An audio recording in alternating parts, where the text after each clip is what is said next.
C'est une vie totalement inventée et que j'ai vraiment piloté le plus près possible de mes désirs. En fait, c'est ça l'aventure, quoi, c'est inventer sa vie, hein.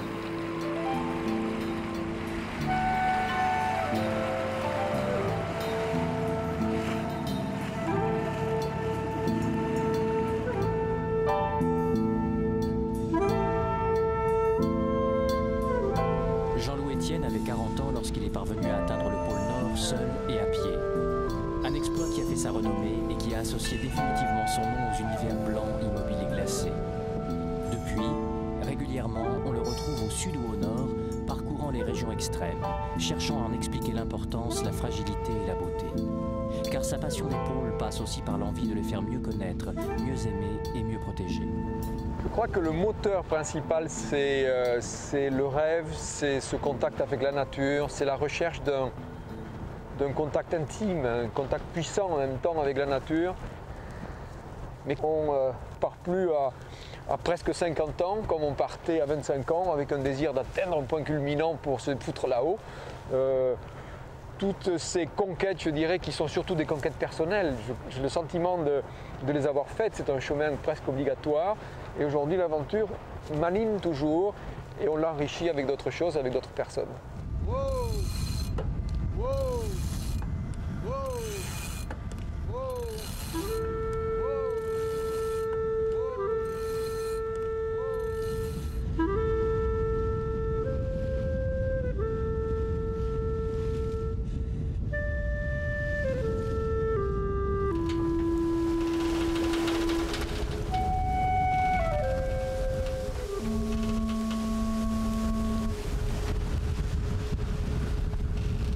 Mais cette passion n'est pas née d'un coup. Guidée par l'envie de nature, elle s'est forgée au gré des voyages, des ascensions en montagne et des navigations. Jusqu'à lui faire abandonner sa carrière de médecin de campagne et consacrer sa vie à ces endroits où la lumière, le silence et la glace se confondent dans l'image d'une planète encore originelle. Une histoire de défi, de solitude et d'équipée. Une histoire de grand froid à petits pas qui ne peut se raconter qu'au gré des dernières latitudes.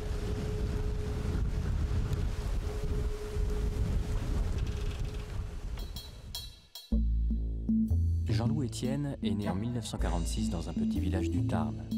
Un père tailleur d'habits, une mère au foyer, 2 sœurs et surtout beaucoup de nature environnante à explorer.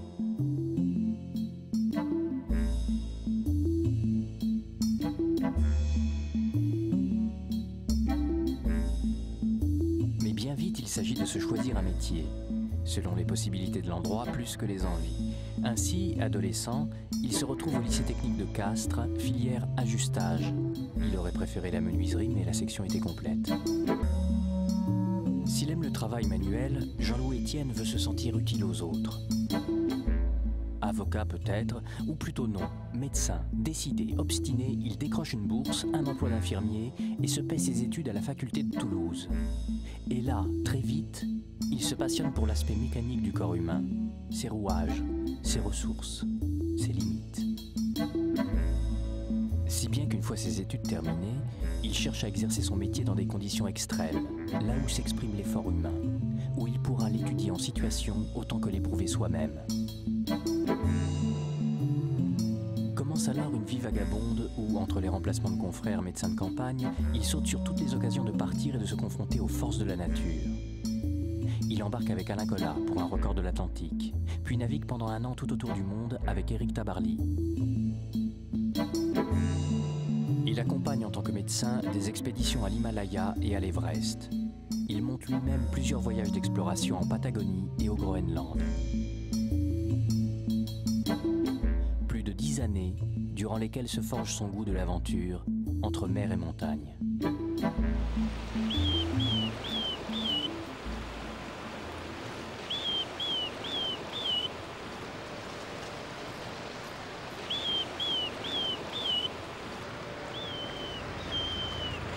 Toujours les mêmes émotions que les premières glaces, parce qu'il y a le bateau qui cogne, il y a les premiers zigzags, première lumière. Mais c'est surtout la rencontre physique entre le bateau et la glace. Ça, c'est quelque chose qui est un peu douloureux. On n'a pas... En principe, on essaye toujours avec le bateau d'éviter les moindres choses. Et là, là, on est obligé de cogner entre la houle qui fait bouger les blocs. Le bateau qui est quand même qui est large, quoi, qui fait 10 mètres, il faut qu'il s'effraie sa route. Ça va être dur, ça va faire du bruit, ça.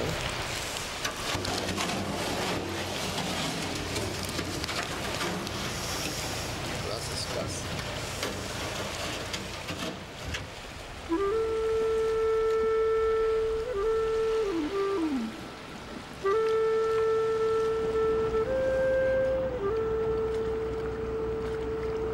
Naviguer dans les glaces, c'est une synthèse entre la montagne et la mer.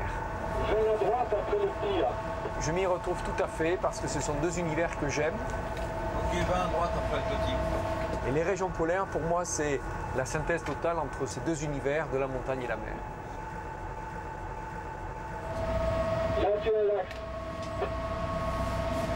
C'était parfait.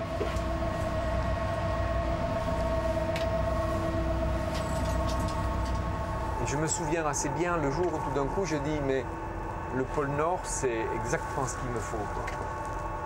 Il y avait le désir de faire sa propre expédition, il y avait le désir aussi de s'affirmer sur son propre projet.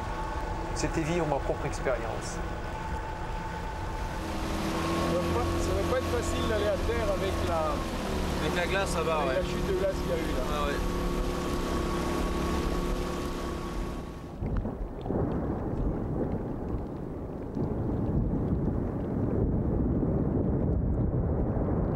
C'est en relisant les écrits de l'un des plus fameux explorateurs polaires, Robert Peary, que Jean-Louis Etienne imagine qu'il est possible de gagner le pôle Nord en utilisant des moyens très légers.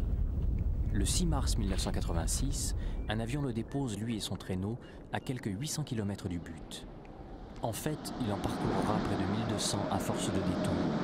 Mais après 63 jours de marche, il devient le premier homme au monde à atteindre le pôle Nord en solitaire. Quand j'ai décidé d'aller au pôle Nord, le moyen qui était le plus évident pour moi, c'était la marche, parce que c'est pas technique la marche. Tirer son traîneau sur la banquise, c'est un effort élémentaire qui demande pas beaucoup de maîtrise. On a besoin simplement, je dirais, de force physique, et on s'aperçoit très vite qu'il faut une force d'esprit bien supérieure. La banquise, c'est pas comme on pourrait se l'imaginer, une mer gelée à l'infini, comme une grande patinoire, de milliers de kilomètres. Non, c'est un océan qui est gelé, qui est recouvert par une croûte de glace qui fait 4 ou 5 mètres d'épaisseur, qui se casse parce qu'il y a des courants, parce qu'il y a du vent, parce qu'il y a des marées. Et ces blocs s'entrechoquent en permanence et font ce qu'on appelle des crêtes de compression. Ça fait des blocs, ça fait un chaos incroyable, si bien qu'il est rare au début, quand je dis au début, au moment où j'ai commencé depuis le nord du Canada, où la banquise vient s'écraser contre le Canada, qu'on arrive à trouver plus de 50 mètres plats. Donc c'est un parcours permanent du combattant, et je suis rentré là-dedans, un peu comme on entre dans une machine. Et les premiers jours, quand je me rendais compte que je faisais 1 km à l'heure, en fin de journée, fatigué, épuisé, j'avais fait 8 km. Je me suis dit, tu n'y arriveras jamais. Et j'ai tenu pendant 15 jours pour une première tentative que j'ai faite en 1985. Et j'y suis revenu en 1986. Et quand l'avion m'a laissé là, j'ai eu le même sentiment que j'avais encore eu trop d'ambition. Il m'a fallu du temps pour passer tous ces obstacles. Les obstacles qui sont le froid extrême, la banquise chaotique. Et petit à petit arriver à trouver mon rythme. Et c'est là que je suis devenu, je crois, le marcheur du pôle. Au moment où j'ai pris ce rythme qui était celui que m'imposait la banquise, que m'imposaient mes propres forces, que m'imposaient aussi les conditions climatiques. Il faut apprendre tout d'un coup à vivre avec soi-même. Il n'y a rien sur lequel on peut s'accrocher. Tout est en soi. La vie tient à peu de choses. Le réchaud, alors le réchaud c'était la vie, le réchaud, donc j'en prenais soin, la tente, c'était la maison, le sac de couchage et le traîneau, et je leur parlais à ces éléments. C'était rien, mais ils prenaient de l'importance et c'était un univers qui m'accompagnait avec moi.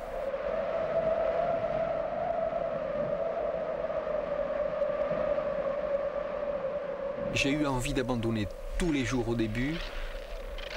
Même les travers de l'ambition poussent parfois l'homme à biaiser par rapport à la réalité, par rapport à son incompétence. Et je me disais, si tu pouvais te casser une guibole, tu vois, se casser une jambe, revenir en se disant, j'aurais pu peut-être le faire, mais je suis revenu blessé, histoire de revenir un héros. Tout ça, c'est les travers de l'existence. Tout ça, c'est pas la réalité, c'est faussé avec soi-même, quoi. Et il faut, dans tout ce qu'on entreprend dans l'existence, il y a ce passage à vide, il y a ce passage difficile de tout immigrer dans une nouvelle matière qu'il faut passer. Et après, la grande route.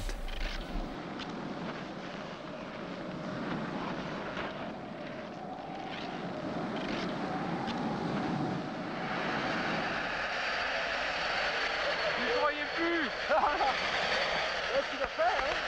J'y croyais plus. Non, c'était bien, tu vois. Ah, j'y croyais plus.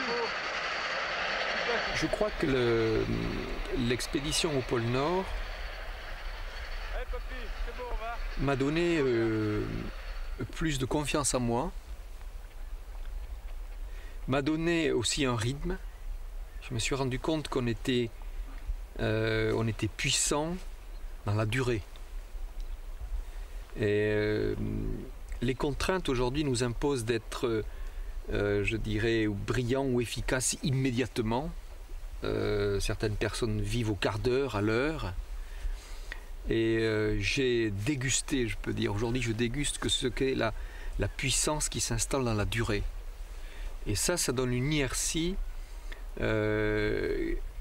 qui met l'individu à l'abri des fragilités de l'instant, des choses qui se présentent dans l'existence, qui sont des problèmes. Si on n'a pas appris cet élan de l'existence, qu'il faut compter avec le temps, en fait on... Wow.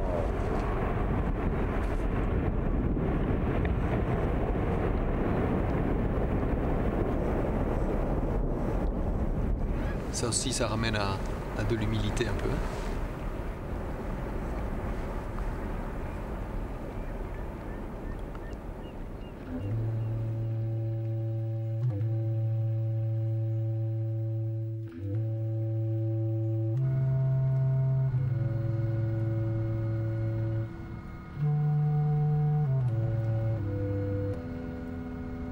On devient polaire par imprégnation lente. Parce que c'est quand même d'une grande pauvreté sensorielle. On est habitué, nous, à ce que nos sens soient en permanence stimulés. La vue, l'ouïe, l'odorat. Et ici, c'est d'une grande pauvreté sensorielle. Je veux dire, les couleurs, si on part du ciel jusqu'à la mer, elles sont très très nuancées. Il n'y a pas de choses qui sont éclatantes. Pas d'odeur. Il ne se passe pas grand-chose. L'ouïe, il suffit de couper le moteur du bateau et se rendre compte qu'on est dans un désert total auditif. Et donc, de temps en temps, je me dis, mais qu'est-ce que tu es revenu foutre ici, par exemple, quand on est monté, qu'il y avait du gros temps, qu'on n'est pas bien, qu'on est un peu brassé, qu'on a un peu le mal de mer, on se dit, mais qu'est-ce que je reviens faire ici, quoi. Et en fait, ces périodes ces mauvais passages sont courts. Et une fois qu'on a passé cette période difficile, on commence à apprécier de nouveau. Et je crois que la fidélité, c'est quelque chose qui enrichit chaque retour. Chaque fois que je reviens, je suis avec un regard neuf. Et puis l'expérience, ça donne... on est davantage posé, on est davantage réceptif. On est moins boulimique, on ne veut pas sauter partout. On se laisse simplement pénétrer.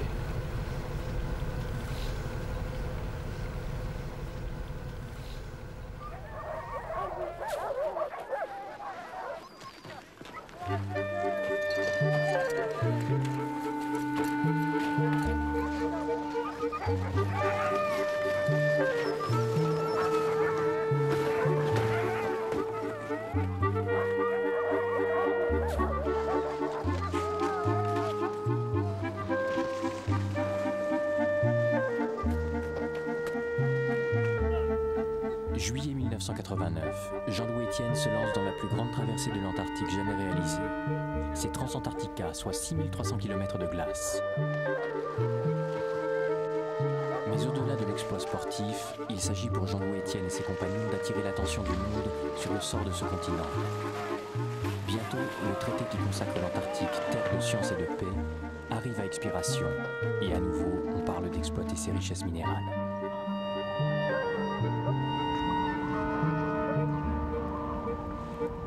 Parce que l'Antarctique est un bien planétaire, l'équipe réunie par Jean-Louis Étienne et l'Américain Will Steger est internationale. Un Russe, un Américain, un Chinois, un Japonais, un Anglais et un Français. 6 hommes, 36 chiens, 3 traîneaux chargés chacun de 350 kg de vivres et de matériel pour la traversée d'est en ouest via le pôle sud du plus grand désert du monde.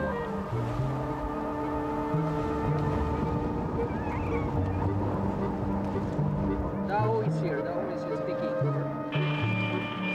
This is Mr. Lee. 好，向大家问好，再见，再见。 Tu vois à peine les mecs qui sont là, on est en train de se chercher sans arrêt dans le brouillard. Tu vois un chien, tu vois la forme d'un mec, c'est ça pendant 1 mois et demi. Tu rentres dans la tente, tu ne peux plus ouvrir, dès que tu ouvres, la neige qui s'engouffre là-dedans, tu es tout mouillé, en fait c'était...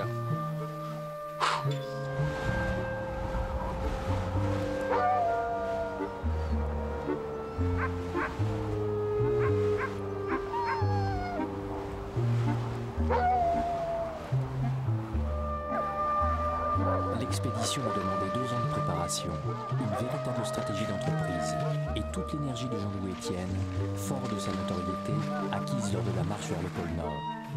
Sur le terrain, ce sont plus de 7 mois d'efforts et de souffrances, de lutte contre le froid intense, le blizzard et l'isolement. Le 3 mars 1990, enfin, les 6 hommes atteignent Mirny, au bord de l'océan Indien. Ils ont gagné leur pari, et surtout gagner le droit de parler du continent antarctique, de l'espoir qui s'y rattache.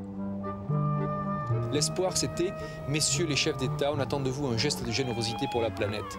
Et donc je crois que si on était passé à côté de ce geste-là, je crois qu'on serait passé à côté d'un espoir énorme, c'est-à-dire enfin les États se sont harmonisés sur un bout de la Terre en se disant « n'y touchons plus, même s'il y a des richesses ». C'est ça l'espoir de l'Antarctique.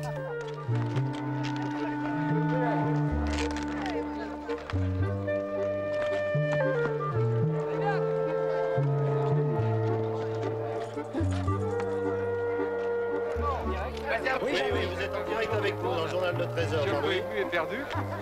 Il y a beaucoup de monde autour, ça fait longtemps qu'on n'a pas vu du monde. L'année suivante, par cette initiative et d'autres à travers le monde, le traité est prolongé de 50 ans. 50 années pendant lesquelles l'Antarctique demeurera une terre ouverte à tous, consacrée à la science et interdite à l'exploitation.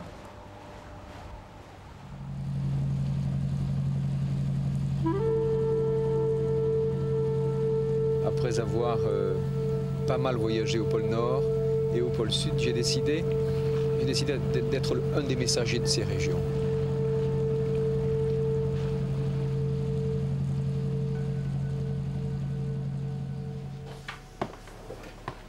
Désormais, l'exploit sportif n'est plus la raison des expéditions. Jean-Louis Étienne se préoccupe surtout de la sauvegarde des régions froides, ultime réserve de nature originelle, et découvre un public passionné d'aventure et désireux d'apprendre. Dorénavant, il envisage ses expéditions, Antarctica, Erebus et celles d'aujourd'hui, comme le moyen d'approfondir et de diffuser la connaissance des pôles. Elles sont le support d'un travail scientifique et pédagogique. L'idée, c'est de faire un lien entre la science et l'éducation. J'ai créé ce lien, je dirais, à l'initiative des enseignants.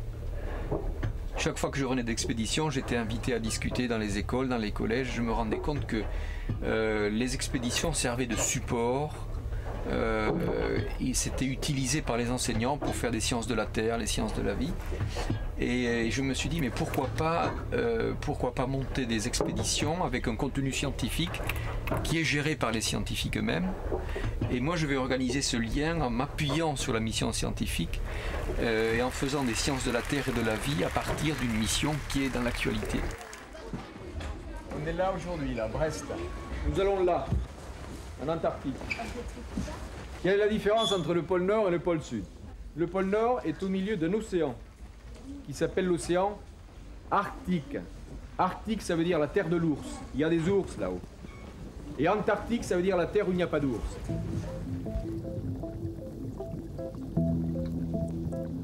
En 1991, Jean-Louis Etienne monte sa première expédition à visée purement pédagogique, Antarctica Fondation ELF, une navigation de près d'1 an entre Patagonie, Terre de Feu et Antarctique. Au gré des rencontres, lions de mer et baleines franches font l'ordinaire d'un programme éducatif transmis au jour le jour, au lycée et au collège. Il est évident qu'on ne parle pas que de l'Arctique ou de l'Antarctique.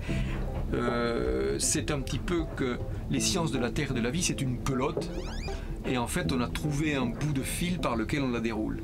Et on fait, je dirais, l'ensemble des sujets, que ce soit la vie des gens, que ce soit la flore, la faune, l'activité économique, les problèmes géopolitiques, l'ensemble des sujets qui concernent une région.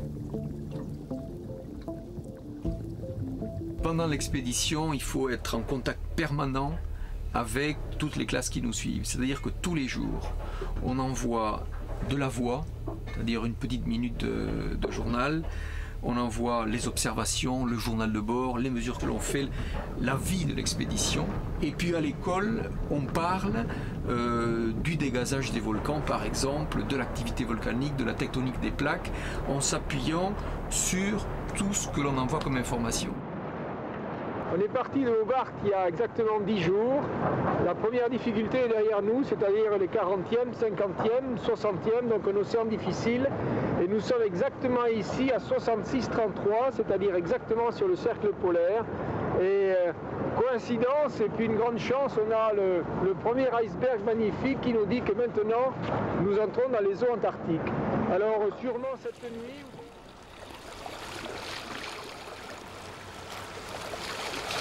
En 1994, Jean-Louis Etienne se lance à l'assaut de l'Erebus en Antarctique, un volcan de 3800 mètres, encore mal connu des scientifiques, qui abrite en son cratère un lac de lave. Ainsi, dans la lignée d'Antarctica, l'expédition intègre science et pédagogie, mais avec une envergure accrue. D'abord parce que l'expédition de Jean-Louis Etienne est cette fois suivie en direct par près de 10 000 classes en France et à l'étranger, mais aussi parce qu'elle met à la portée des élèves la réalité d'une expédition scientifique et toutes les observations réalisées sur le terrain.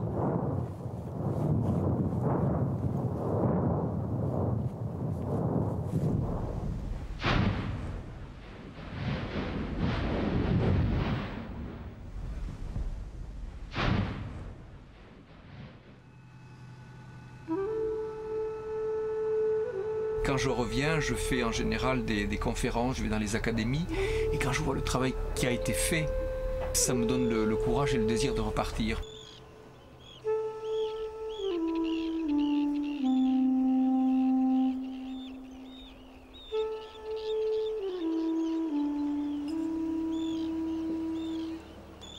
Je suis simplement le miroir de temps en temps de certains désirs. Je m'en rends compte au cours d'une conférence, à la fin tu as des gens qui s'agglutinent autour de toi et ils ont le sentiment que tu as réalisé quelque chose qu'ils auraient aimé faire.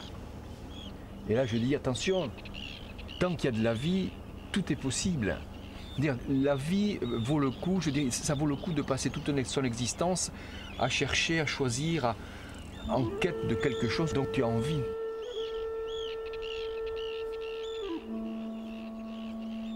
Alors il y en a qui sont plus équipés pour rentrer dans l'existence, dans une sorte de compétition, d'aventure à l'intérieur même du système économique, du fonctionnement interhumain.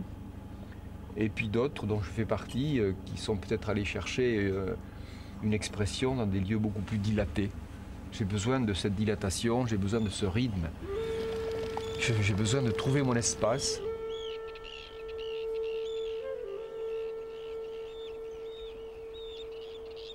Alors bien sûr, j'ai commencé cette vie, quand j'avais 40 ans, j'avais un métier déjà, et donc je me suis dit de toute façon, je me l'offre et on va voir où ça va conduire. Et je suis resté sur cette envie, et pour le moment ça se maintient, et c'est vrai que c'est une belle vie.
Cap au nord, Antarctica fait route vers la dernière des terres européennes habitées, le Spitzberg.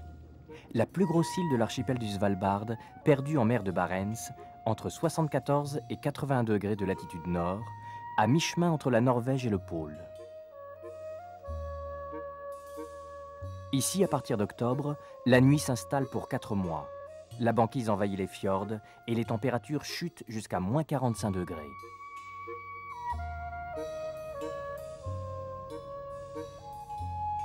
Alors pourquoi diable aller au Spitzberg? Pourquoi tant d'hommes de par le passé ont ainsi défié ces glaces et tenté de s'accrocher à ces rives gelées? Pourquoi chercher querelle à la plus inhospitalière des natures? Ces questions, on se les pose à bord de l'Antarctica. Car ce groupe d'îles fut en effet le cadre des plus téméraires et souvent dramatiques des aventures humaines. Son histoire raconte le combat sans fin de l'homme et de la nature, et les blessures parfois mortelles que l'un et l'autre n'ont cessé de s'infliger. En fait, tout a commencé il y a exactement 4 siècles, lorsque le navigateur hollandais Willem Barents, un jour de mai 1596, eut cette vision-là.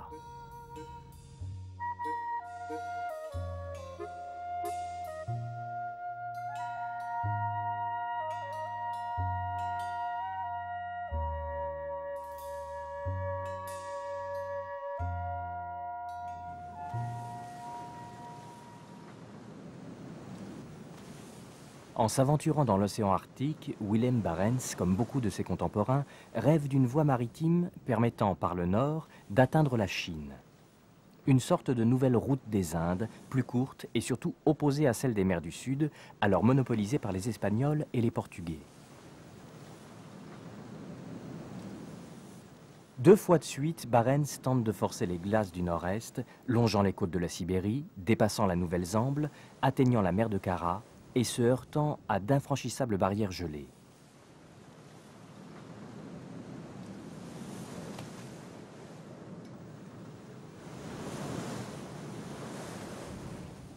Pour son 3e voyage, il fait route plus au nord et aperçoit bientôt une nouvelle terre. Il en prend possession au nom de la Hollande et la baptise Spitzberg, la montagne pointue. L'archipel qui l'entoure sera nommé Svalbard par les Norvégiens 3 siècles plus tard. Puis, Barents reprend la mer. Mais son navire est pris par les glaces et il meurt au cours de l'hivernage.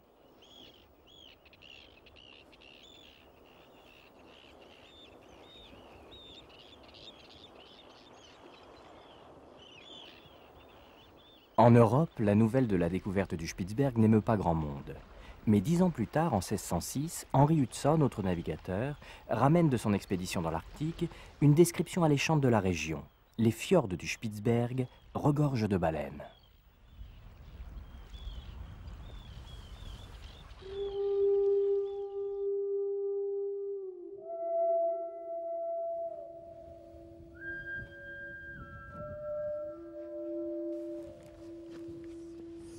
Plus tout ce qu'il y a dessous, et là, 7-8 mètres, 8, c'est sûrement une mâchoire inférieure d'une baleine bleue, sûrement, pour que ce soit aussi long. Donc c'est quelque chose qui est très vieux, parce que malheureusement, il y a longtemps qu'on n'a plus vu de baleine bleue dans le coin.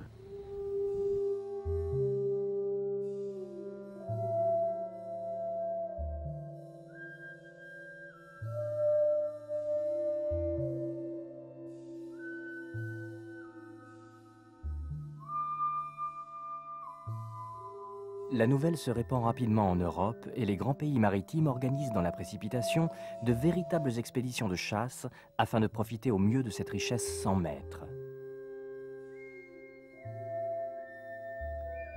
Angleterre, Russie, Norvège, Suède, Hollande, Espagne, France. En quelques années, cette région, jusqu'alors inconnue du monde, se transforme en un véritable champ de bataille. Car en plus des intérêts économiques, se joue l'honneur des nations qui, les premières années, poursuivent dans le Grand Nord leur guerre d'escadre pour la domination des mers. Dans le bouillonnement d'une eau rougie par le sang des gros cétacés, croisent alors des centaines de vaisseaux qui se disputent les eaux du Spitzberg à coups de canon.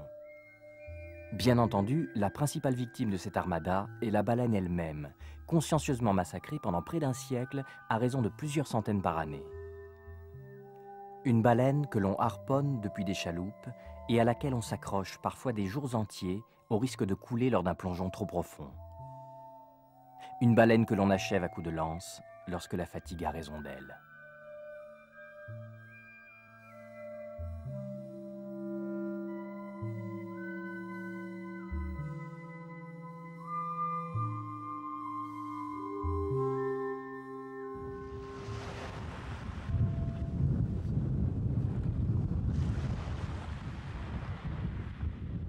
Au XVIIe, au XVIIIe siècle, même au XIXe siècle, la baleine était considérée comme une matière première. Il y avait ce qui était intéressant, c'était l'huile qu'on utilisait comme combustible. Les villes en Europe étaient éclairées la nuit avec de l'huile de baleine. On utilisait aussi les fanons, qu'on a appelés communément les baleines, pour faire les baleines de parapluie, les baleines de corset.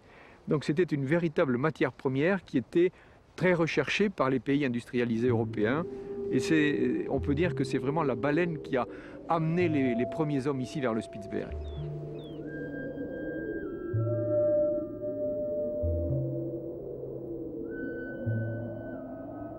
Dans les premiers temps, l'animal est dépecé à flanc de bateau. Puis on installe des stations à terre. La plus fameuse est la station hollandaise de Smeerenburg, la ville de la Grèce, sur l'île d'Amsterdam, au nord-ouest du Spitzberg. Un village champignon planté d'immenses marmites en cuivre où bouillonne jour et nuit le gras des baleines.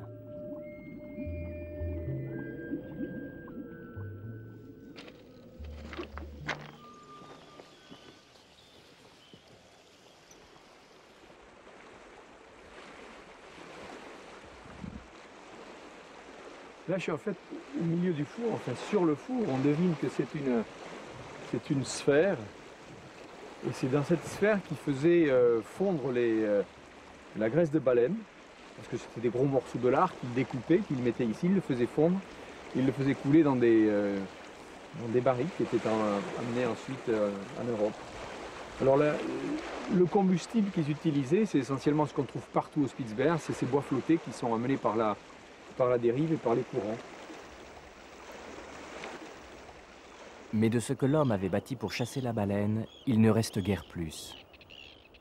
Sinon des tombes qui témoignent de la dureté de la vie.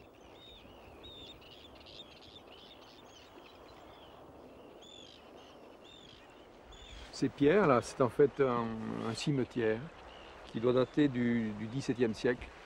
Donc des premiers baleiniers qui venaient s'installer ici. Alors il ne reste pas grand-chose dans ce secteur, sinon ces sépultures qui témoignent, comme dans tous les sites archéologiques, du soin qu'on a porté aux défunts. Alors de quoi sont-ils morts? C'est vrai que c'était un métier très très dangereux. Peut-être sont-ils morts dans un accident, brûlés au fourneau. Mais on peut davantage imaginer que ce village-là, à un certain moment, a été coupé du monde parce que le bateau qui venait chercher la cargaison n'a pas pu revenir parce qu'il y a eu un hiver précoce.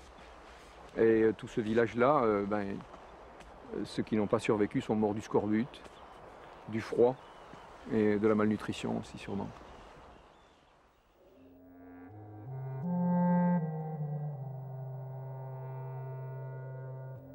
Le scorbut, une maladie qui terrasse presque systématiquement les pionniers de l'hivernage, dont l'alimentation, uniquement composée de salaisons, manque de vitamine C.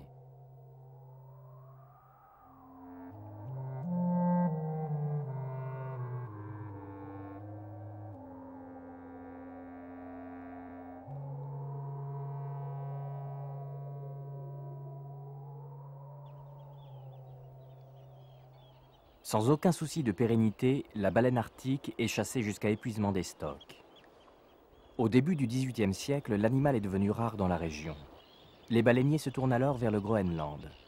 Et les nations, si promptes à revendiquer l'archipel, l'abandonnent peu à peu aux glaces souveraines de la banquise. La première richesse du Spitzberg a vécu. Depuis, la population de baleines arctiques ne parvient plus à s'accroître. Elle est aujourd'hui une espèce en voie de disparition.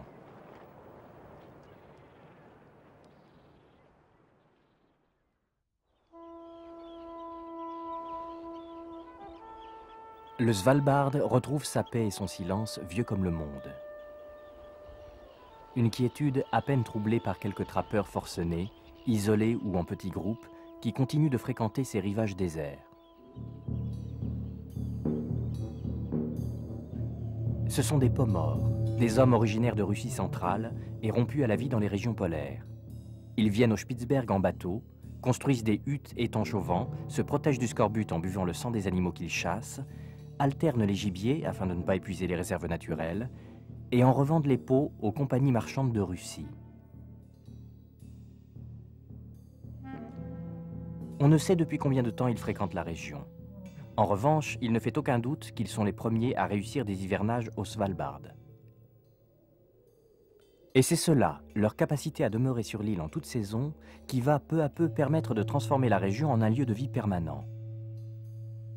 Ainsi, le savoir survivre des Pomors intéresse immédiatement les trappeurs norvégiens, attirés par la faune du Svalbard. Ours, phoques, renards polaires, le gibier ne manque pas et les peaux se vendent bien. Souvent associés aux chasseurs russes, les trappeurs norvégiens, à partir de la fin du XVIIIe siècle, se tournent vers le Spitzberg.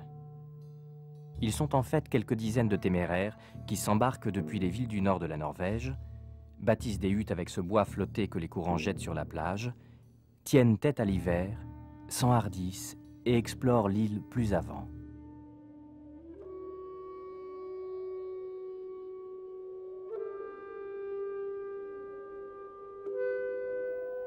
Et à leur tour, ces quelques trappeurs, forts de leur connaissance géographique de la région, guident vers les îles du Svalbard d'autres chasseurs, des pêcheurs, mais aussi parmi les plus intéressés, des explorateurs et des scientifiques.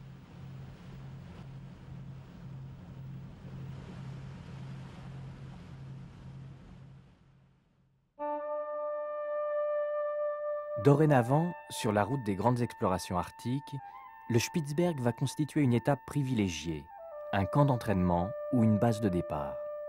Mais il est d'abord une nouvelle terre à inventorier et cartographier, un petit chapitre de la découverte du monde.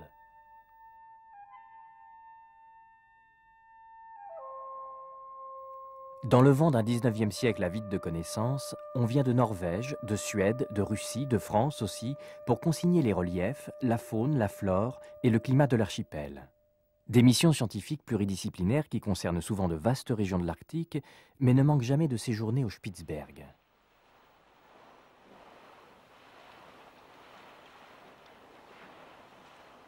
Les figures que l'on rencontre dans l'archipel sont celles de ces aventuriers, audacieux, curieux, résolus à tout connaître, tout parcourir et par là même souvent porteurs de l'ambition des nations.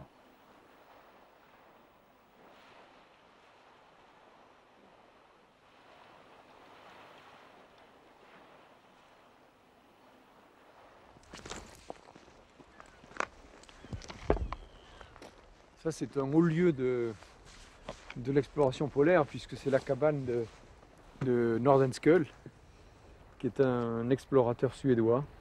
C'est un grand homme qui a fait le passage du Nord-Est, donc qui a ouvert une voie de navigation très difficile entre l'Europe et le détroit de Bering. Et Nordenskjöld était venu 4 fois au Spitzberg pour se préparer, pour faire sa culture polaire. Et il est venu ici pour passer l'hiver, 1872, connaître les rigueurs de la nuit polaire, parce qu'il savait très bien qu'en partant sur le nord-est, ils allaient avoir des conditions difficiles et sûrement passer l'hiver.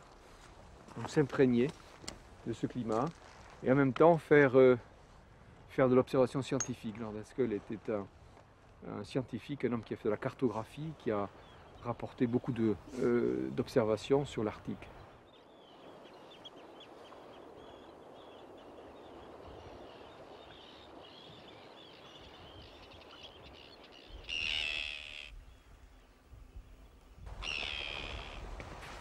Alors il ne reste pas grand chose, c'était une belle maison qui était assez haute, tout ça s'est effondré.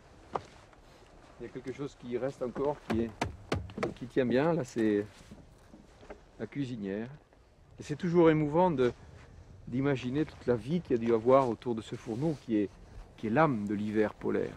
Autour du fourneau, on se réunit, on fait la nourriture et puis on vient se chauffer. Et on vient aussi méditer sur le feu.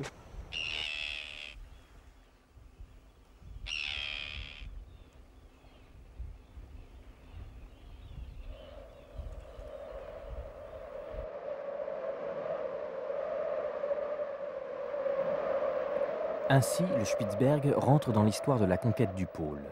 À la fin du XIXe siècle, ce point théorique de l'Arctique continue de se dérober aux efforts de conquête. Jusqu'alors, les expéditions se sont toujours heurtées à l'impossible cheminement sur une banquise extrêmement accidentée et parcourue de crêtes de glace. Alors on envisage de l'atteindre par les airs, en ballon ou en dirigeable. Et pour cela, le Spitzberg constitue une base de départ idéale.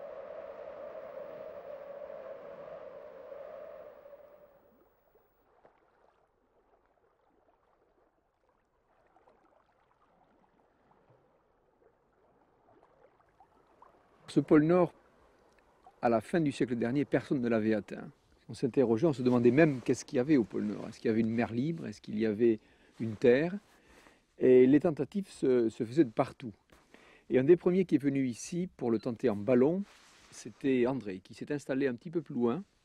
Il avait construit un hangar circulaire, et lui, il le tentait en ballon à hydrogène. Il est parti de là, en 1897, et on ne l'a plus revu.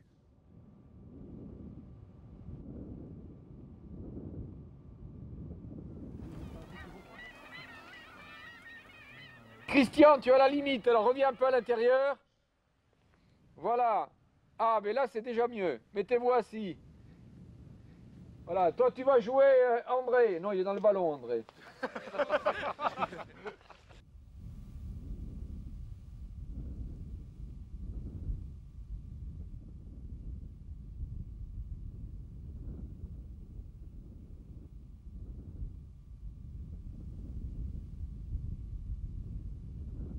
Le seul signe qu'on ait eu de lui, c'est un pigeon voyageur qu'il avait amené avec lui et qui a ramené un petit message « Nous allons bien ». Ça, c'était le lendemain. Et il a fallu attendre 1930. En 1930, on a découvert le corps de l'ingénieur André et de ses deux équipiers. Et il avait sur lui le journal de bord, l'appareil de photos, les photos qu'il avait prises. Et en 1930, l'histoire de l'ingénieur André est ressortie. Après 4 jours de vol, le ballon d'André s'échoue sur la banquise. L'équipe tente alors à pied de rejoindre une terre. Ils marchent plus de 2 mois et finissent par mourir d'épuisement.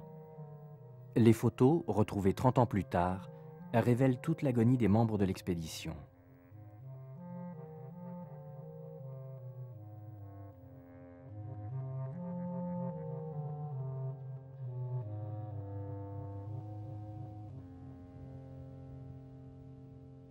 Et on est ici sur les vestiges d'un explorateur qui est beaucoup plus méconnu, qui a aussi tenté le pôle Nord en dirigeable.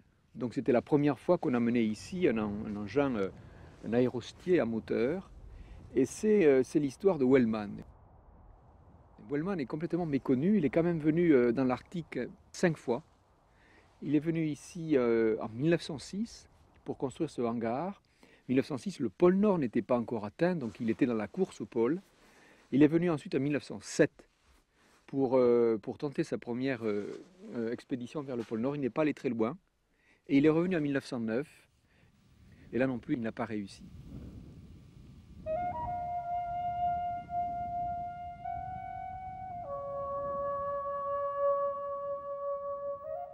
La conquête du pôle Nord depuis le Spitzberg continue quelques années plus tard avec le général italien Umberto Nobile, qui réussit, lui, par 2 fois, à le survoler en dirigeable.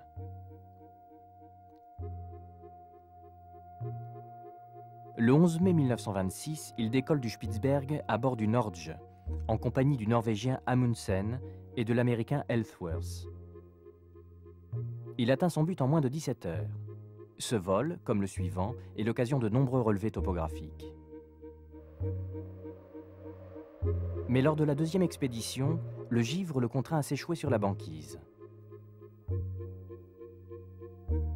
On déclenche alors une gigantesque opération de secours. Nobile est sauvé, mais au cours des recherches auxquelles il participe, l'explorateur Amundsen trouve la mort.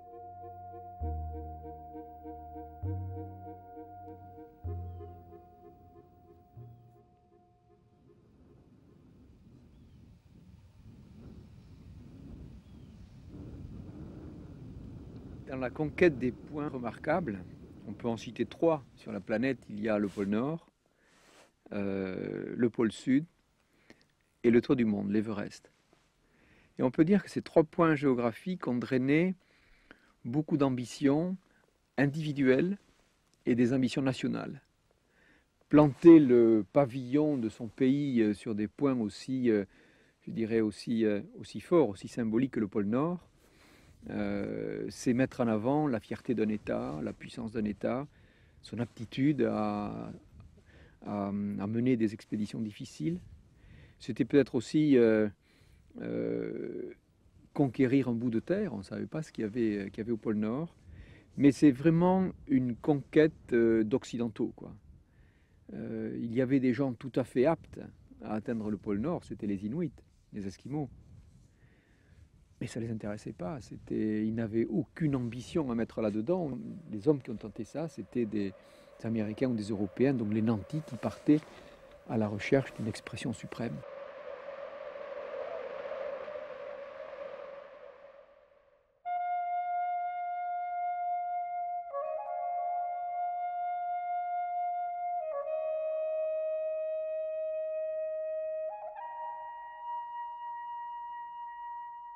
Les baleines disparues, le pôle conquis, la science rassasiée, que faire au Spitzberg?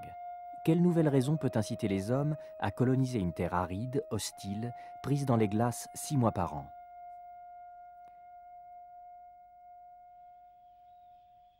Cette raison, elle gît sous terre, et lors des explorations du XIXe siècle, elle n'échappe pas à l'œil des scientifiques. Le charbon. Un charbon qui n'appartient à personne, ou plutôt à tout le monde, puisque le Spitzberg est une terra nullius, libre d'être exploité par qui le désire. Malgré les conditions climatiques et l'isolement de l'île qui rendent l'entreprise risquée, cette nouvelle richesse va attirer les aventuriers, et surtout jeter les bases d'un peuplement durable.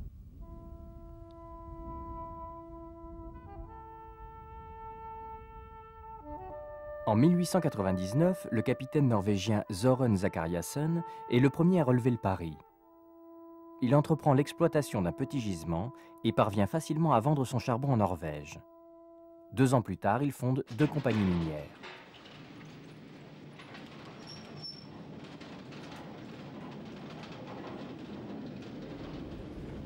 Puis c'est le financier américain John Munro Longyear qui entreprend, avec des moyens plus importants, d'établir un site d'exploitation permanent. En 1910, 200 personnes environ travaillent toute l'année à l'extraction du charbon. Et une petite ville grandit sous le nom de Longyear City.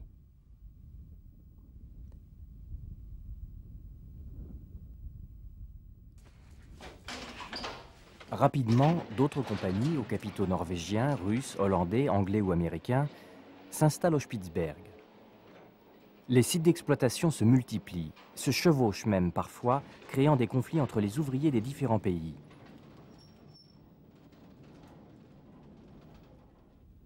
En l'absence de toute juridiction sur les conditions de travail, les grèves sont fréquentes. Il devient urgent de donner un statut à cette terre sans maître. D'autant que, à l'aurore de la guerre de 14-18, l'enjeu de ces ressources va croissant. Particulièrement pour la Norvège, qui ne possède pas d'autres mines.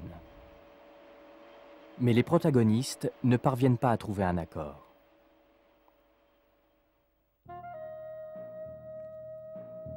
Les efforts de guerre ont détourné du Spitzberg la plupart des nations, hormis la Norvège et la Russie qui continuent à y exploiter le charbon. Cependant, la Russie est exclue de la conférence de paix. Alors, seule en lice, demeure la Norvège, petite patrie politiquement inoffensive et réellement intéressée par les ressources de l'île.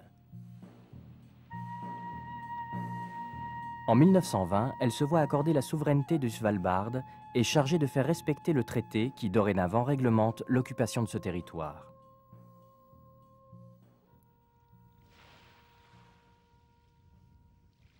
Un traité qui donne des droits égaux aux ressortissants des différents pays signataires, 42 à ce jour, interdit tout monopole, bannit toute installation militaire, supprime toute taxe d'importation, mais laisse libre le champ de l'activité économique, chasse, pêche ou toute autre exploitation, moyennant le respect de la législation en vigueur.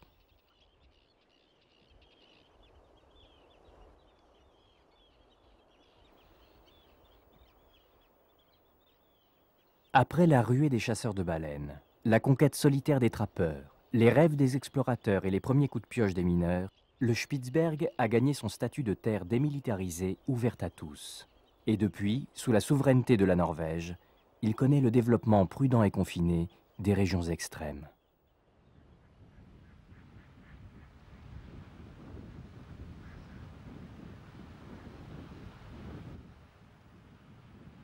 L'intérêt de l'histoire du Spitzberg, c'est l'approche politique d'une île où en fait, à un certain moment, tout le monde se presse à la porte. Et quand on se rend compte qu'il n'y a pas grand-chose à gratter, les gens se retirent. Je crois que si on avait trouvé d'autres richesses, un gros filon d'or, imaginons un bon filon d'or, ici, je crois que les pays se seraient comportés différemment. Ça révèle quand même que l'homme s'installe, l'homme va, l'homme se bat pour avoir quand il y a une richesse potentielle. Il ne se bat pas pour des beaux paysages.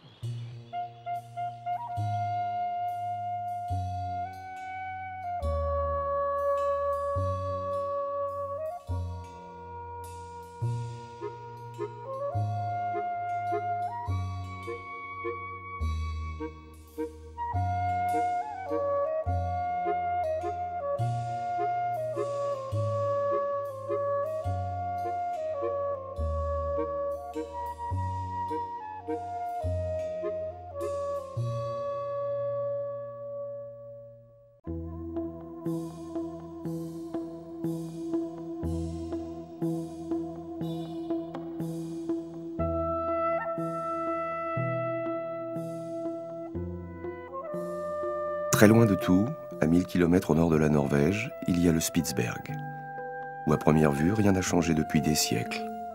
Toujours les mêmes montagnes, les mêmes glaciers, la neige, des jours ou des nuits qui n'en finissent pas. Le même silence aussi, dans la même solitude.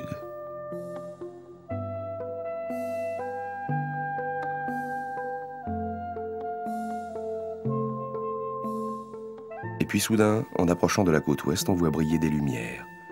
Des hommes vivent là, et cette présence humaine semble incongrue, comme réfugiée au fond des fjords.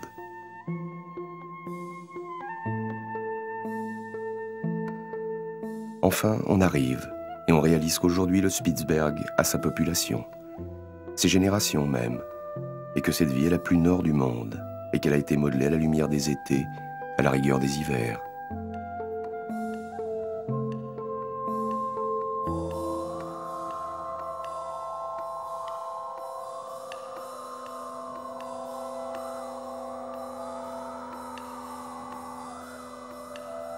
En 4 siècles d'efforts et de volonté forcenée, l'homme n'a réussi qu'à se faire tolérer par le Spitzberg. Il y est un peu comme un animal déplacé, usant tout son savoir à résister dans un milieu qui lui est profondément hostile. En tout, quelques 3000 habitants permanents concentrés dans 3 agglomérations principales, isolées les unes des autres. Longyearbyen, norvégienne et capitale administrative. Barentsburg et Pyramiden, ville russe peuplée en majorité d'Ukrainiens.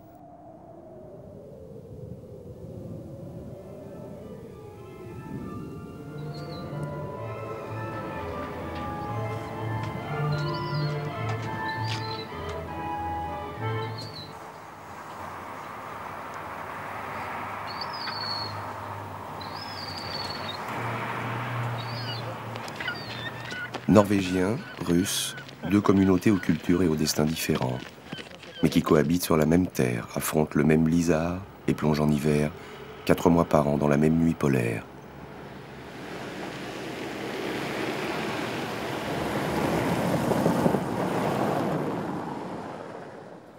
Deux mondes longtemps politiquement opposés, et pourtant régis par la même juridiction puisque, depuis le traité de 1920, le Spitzberg est une terre démilitarisée, ouverte à tous, et placée sous la souveraineté du royaume de Norvège.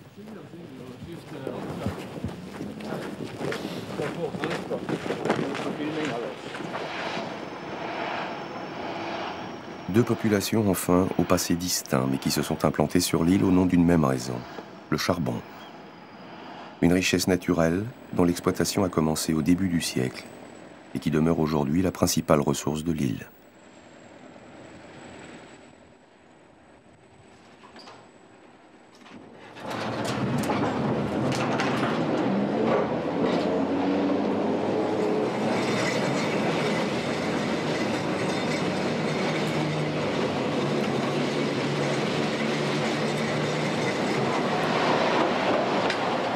Ainsi, une bonne part de la vie au Spitzberg se déroule sous terre, dans des galeries horizontales qui taraudent les montagnes, au fil de ces veines noires et scintillantes, prises dans une terre gelée toute l'année. Les conditions d'extraction sont difficiles, pénibles pour les hommes. Les couches de faible épaisseur obligent les mineurs à travailler à genoux, voire allongés.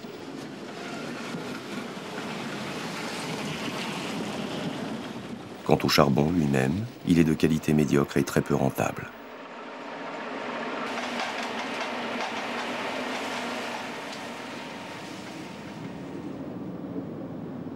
Pourtant, du côté norvégien comme du côté russe, les mines sont largement exploitées. Mieux, elles sont subventionnées par les gouvernements respectifs. Car en réalité, rentables ou pas, elles ont toujours constitué un prétexte à la présence continue des deux nations.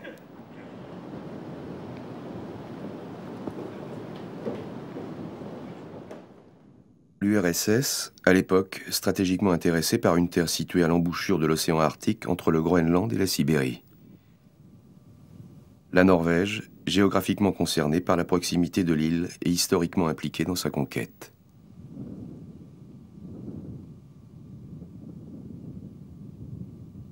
Les enjeux politiques ont changé, la mine, elle, est restée. Plus ou moins exploitée selon que l'on est norvégien ou russe, mais recélant suffisamment d'histoire pour ancrer solidement les deux communautés au milieu de leur océan de glace.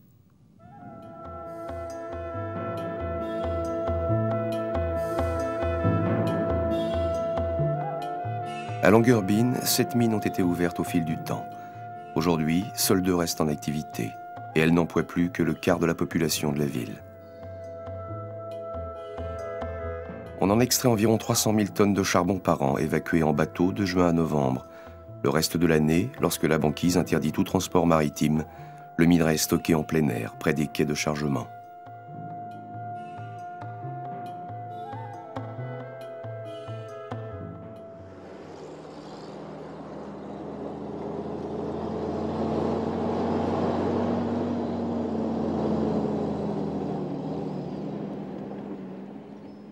À Barentsburg aussi, le charbon attend l'été. Et les jours de vent, la neige est noire sur des kilomètres. Ici, la mine demeure la principale activité, presque la seule, et tourne 24 heures sur 24, été comme hiver.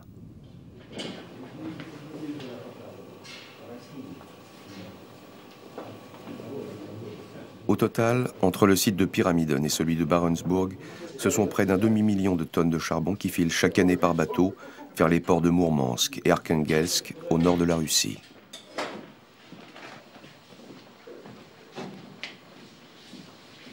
L'exploitation du charbon à Barentsburg concerne aujourd'hui un petit millier d'habitants, composé essentiellement de mineurs ukrainiens habitués à ces conditions de travail.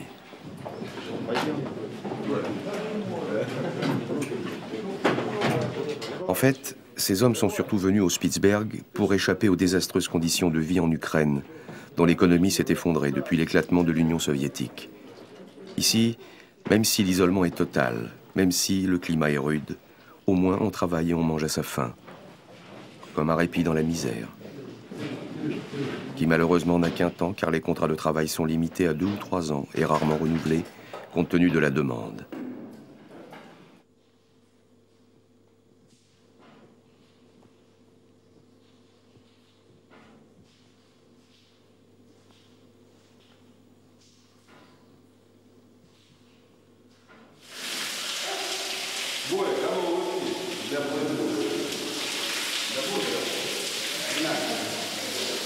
Travailler dans les mines du Spitzberg est devenu une faveur, presque un privilège. Une activité subventionnée, bien sûr, mais qui permet à une ville comme Barentsburg de continuer à exister.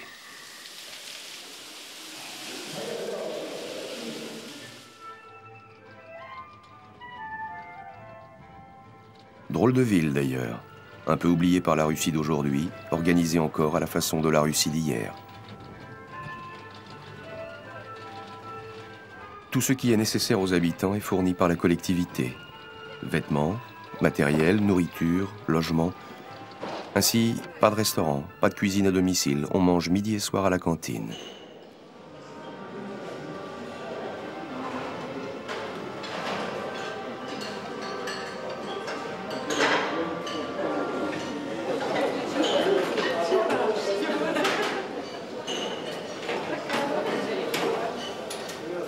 Pas de boutique non plus, car de toute façon, pas d'argent.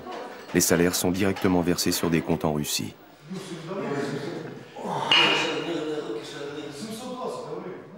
Et lorsque le travail est terminé, on va se détendre à la maison du peuple.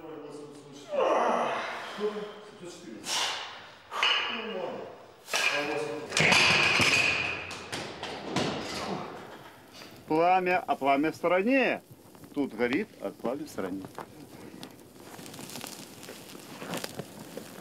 Les hauts fonctionnaires, administrateurs de la ville, eux, préfèrent les réunions privées autour d'un bon chachlik et de quelques bouteilles de vodka qui attisent la nostalgie.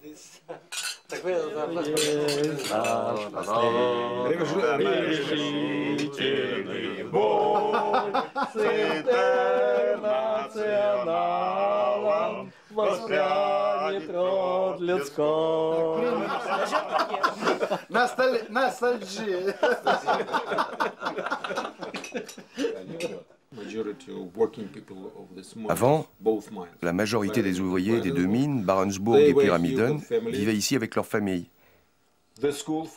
L'école fonctionnait, le jardin d'enfants fonctionnait.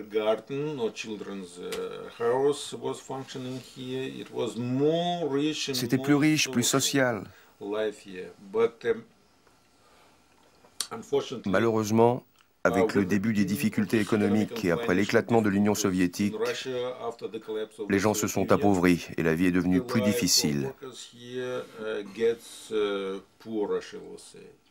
Mais malgré tout, ça continue.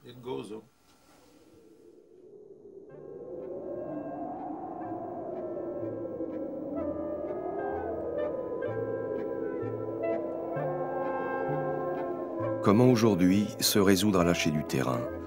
Comment abandonner une île où l'on a vécu, aussi perdue soit-elle? La Russie finance Barentsburg et Barentsburg se retranche à l'abri des secousses politiques et économiques qui fracturent l'Europe de l'Est.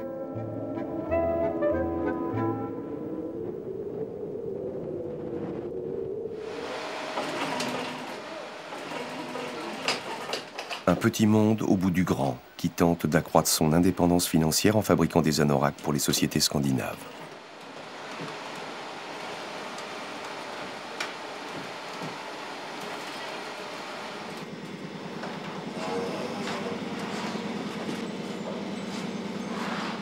Un village presque autonome qui dispose de ressources propres en légumes, lait et viande grâce à une ferme chauffée au charbon. De la mine, bien sûr.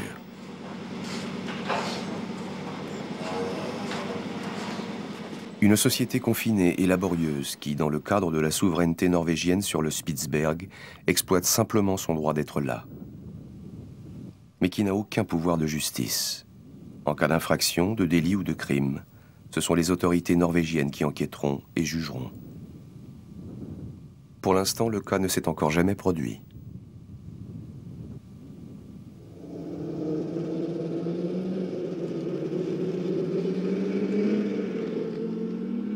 En fait, les habitants de Barentsburg ne rencontrent les Norvégiens de Longyearbyen que lorsque ces derniers viennent leur rendre visite, en voisins et en scooter des neiges.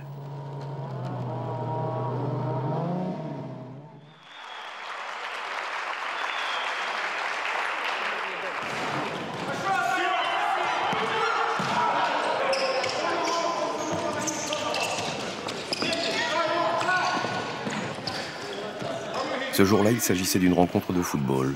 Les Russes ont gagné 19-6.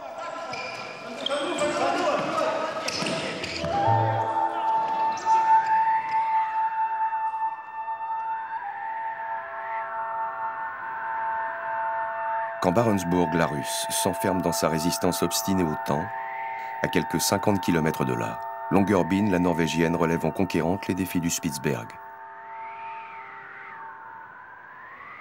La mine, la nuit polaire, l'isolement, on a les moyens de les ignorer superbement.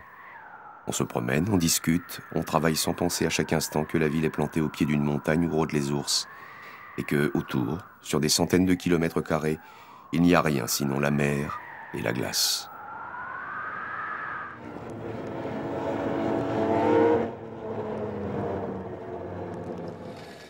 Ici, on vit. Certains depuis 2 générations, d'autres pour un exil provisoire de quelques années, mais personne ne supporterait que l'on compare la ville à un camp de survie.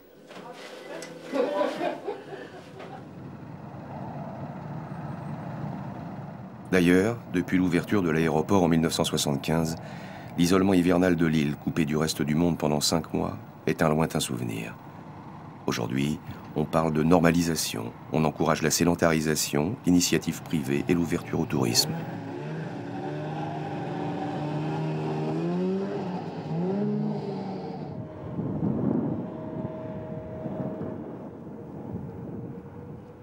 « 1500 habitants, un niveau de vie équivalent sinon supérieur à celui de la Norvège. On vient au Spitsberg pour la nature environnante, mais surtout parce que l'île est détaxée et que les salaires y sont attractifs. Une sorte de paradis fiscal placé sous l'autorité du Sysselmann, un gouverneur nommé par l'État norvégien qui cumule les fonctions de chef de la police, magistrat et représentant exécutif d'un gouvernement bien décidé à développer durablement la présence norvégienne au Spitsberg.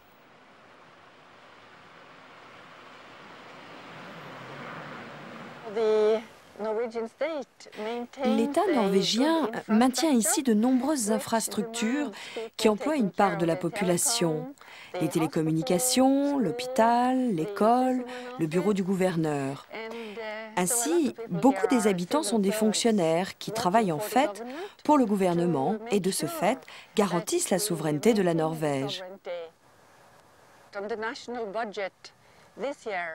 Cette année, sur le budget national, l'État a consacré 432 millions de couronnes norvégiennes au développement de la communauté, au soutien du commerce et à l'aménagement en général.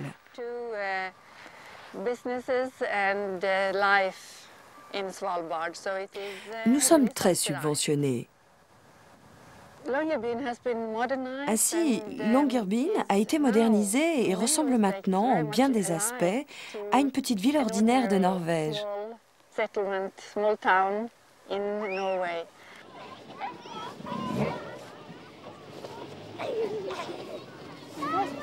Symbole parfait de la normalisation, les enfants. Au Spitsberg, on vit en famille, comme partout. Même si, dans la mesure du possible, les femmes vont accoucher sur le continent, il est de jeunes Norvégiens qui n'ont, pour l'instant, connu que cette vie qualifiée d'extrême.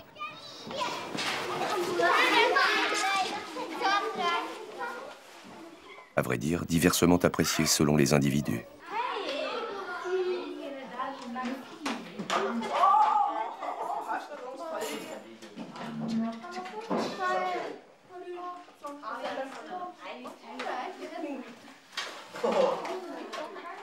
Je ne connais pas vraiment la vie sur le continent parce que j'ai toujours vécu ici, mais je pense que c'est à peu près la même chose.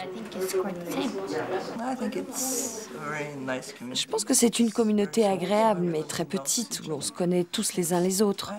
J'aime bien vivre ici, même si parfois on se sent un peu à l'étroit. Et qu'on se lasse de l'obscurité prolongée.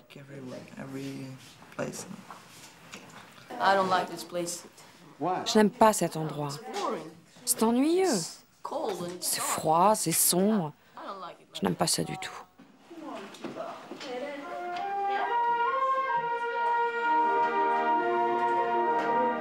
Un froid parfois extrême, un vent quasi continu, la glace qui envahit les fjords et renforce l'isolement, la nuit qui s'installe pour 4 mois.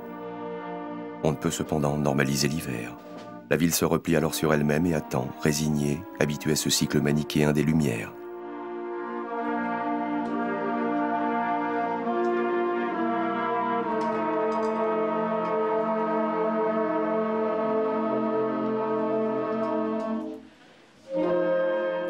Certes, la ville regorge de clubs et d'associations culturelles, sportives ou musicales. Certes, il y a les pilules aux vitamines rayonnantes pour compenser l'absence du soleil. Certes, au bout de la ville, il y a le bar du samedi soir où on en prend pour une bonne semaine, où l'on fait comme partout, malgré tout. Mais malgré les distractions, le soleil en flacon et l'alcool, la nuit polaire n'est pas sans effet sur le psychisme des habitants.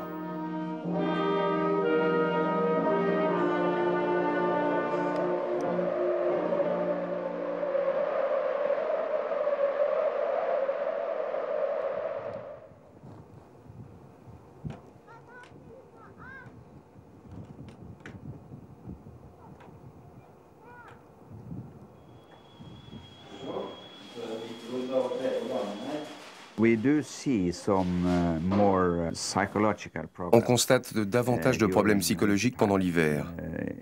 Très souvent, il y a des petites dépressions, des insomnies, des problèmes nerveux, de fatigue, et ainsi de suite.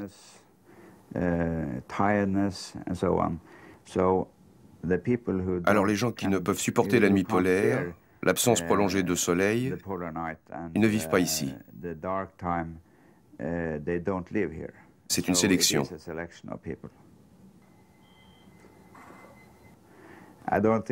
Je ne pense pas qu'on devrait habiter ici. Je ne pense pas que cette région soit faite pour les gens. L'homme est simplement capable de supporter cette vie grâce à sa technologie, son organisation, sa préparation. Mais nous avons besoin de l'aide du continent. On ne peut pas subsister ici en utilisant uniquement la nature. À peu près la moitié de la population n'est ici que pour un temps limité. Les autres, les hommes d'affaires, les mineurs, demeurent plus longtemps. Mais beaucoup d'entre eux rentreraient volontiers en Norvège, sur le continent, s'ils y trouvaient du travail. Dans un sens, ils sont coincés. Ici, ils ont un emploi, gagnent de l'argent. Là-bas, ils n'ont rien.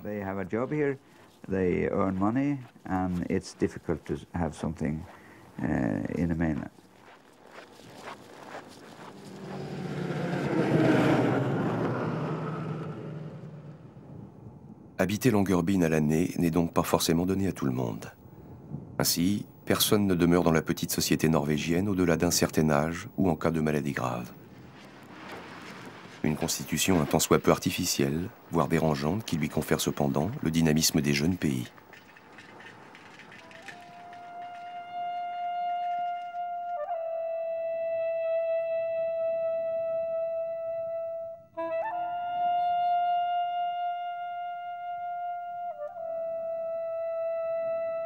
Pourtant, on ne peut résumer la vie sur le Spitsberg à une confrontation permanente au froid, à la nuit et à l'isolement. Ce serait oublier tout simplement cette nature environnante et l'attrait véritable qu'elle représente.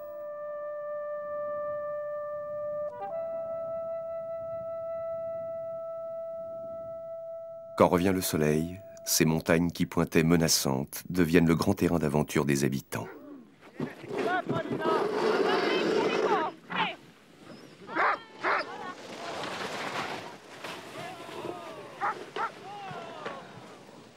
Mais les insulaires ne sont pas les seuls à profiter de cette nature intacte. Les touristes viennent, de plus en plus nombreux chaque année. Et ils sont en passe de devenir la principale source de revenus. Pour les habitants du Spitsberg, c'est la possibilité de développer une activité rentable à long terme, comme une nouvelle raison d'être là. Mais c'est aussi un choix économique qui nécessite prudence et circonspection, afin que l'augmentation de la pression humaine ne perturbe pas l'équilibre fragile de cette terre.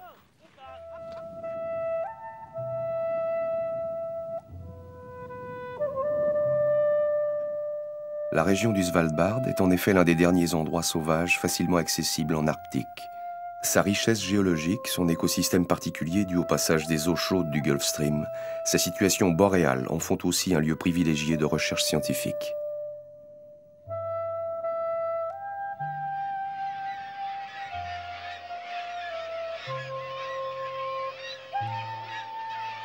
Bien décidée à créer au Spitsberg un site de rencontre exemplaire entre la nature et l'homme, la Norvège édicte régulièrement de nouvelles règles de protection de l'environnement et multiplie les réserves naturelles et les sanctuaires où l'été, les oiseaux viennent nicher par milliers. Des zones qui occupent actuellement près de la moitié de la surface totale de l'archipel.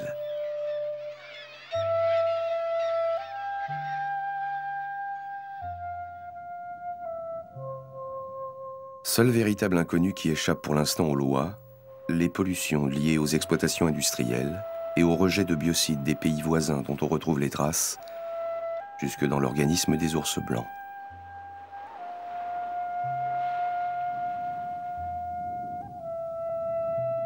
Ainsi, le Spitsberg a sa population. Des Norvégiens qui, méthodiquement, fabriquent leur avenir. Des Russes qui, vaillamment, tirent leur passé.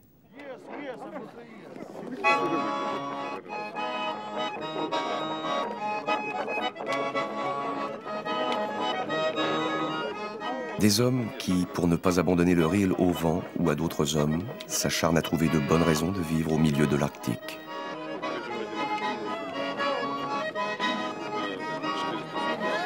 Mais, au-delà des moyens et des ambitions de chacun, il ne demeure qu'un seul véritable maître au Spitzberg. C'est le temps. Le temps qui peut tout effacer d'un coup de blizzard, ou tout figer d'un coup de froid. Le temps qu'il faut aussi pour que s'achève la nuit polaire. Pour cela, à Barentsburg comme ailleurs, on ne manque jamais de célébrer le retour du soleil, comme un hommage au rythme lent des saisons.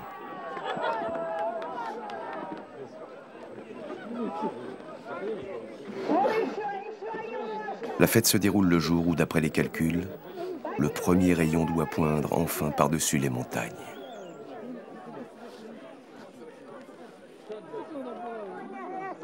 Sauf que ce jour-là, il neigeait sur le Spitzberg.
Regarde l'horizon jumelle juste dans cet axe-là.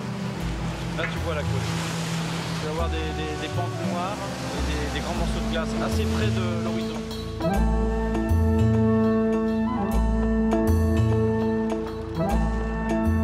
Aux dernières lumières de l'été, le vaisseau polaire Antarctica aborde les eaux du Spitzberg. Des eaux libres pour l'instant, car bientôt ici s'étendra la banquise. Et c'est là que le bateau de Jean-Louis Étienne passera l'hiver, prisonnier volontaire des glaces. Pour la première fois de sa carrière, le navire va ainsi prouver sa capacité à résister aux pressions de la banquise. Mais cet hivernage est aussi une répétition générale. Dans 2 ans, Antarctica traversera la mer gelée du pôle Nord, simplement portée par les courants glaciaires. Ce sera la grande dérive arctique, un fabuleux voyage immobile de plus d'1 an.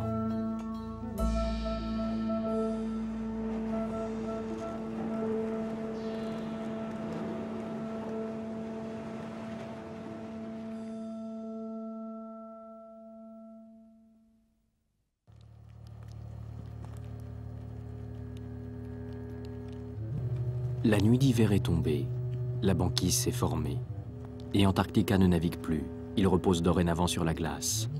Une situation inédite pour le vaisseau polaire, mais conforme à sa mission. Il a été conçu pour cela, conçu ou peut-être rêvé. Quand j'ai imaginé faire construire un bateau polaire, dans ma tête, je le voyais comme ça,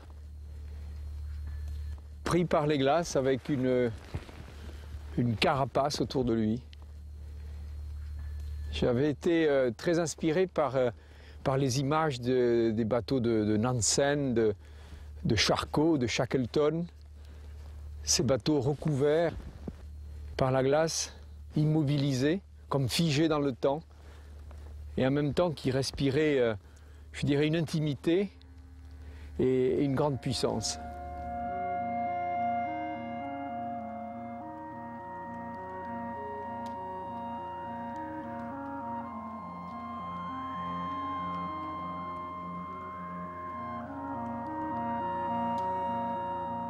On est venu, je dirais, ici, exactement comme on a construit le bateau. Ça fait 8 ans qu'on l'a imaginé. On est arrivé ici pas à pas. Je dirais, chaque fois, à chaque expédition, il y a eu des difficultés nouvelles. Ici, ça n'est une de plus. C'est l'ultime test avant la dérive arctique qui sera dans 2-3 ans, qui sera vraiment le lieu, le voyage où le bateau sera le plus sollicité. Il y a tout un chapitre, c'est comme si j'avais feuilleté un bouquin avec au début la première page d'un dessin que j'aurais pu faire du bateau que j'ai imaginé, comme un dessin, un gros bouquin comme ça avec des moments heureux, des moments difficiles, des moments techniques. Et puis la dernière page, c'est la photo du bouquin, c'est celle-là.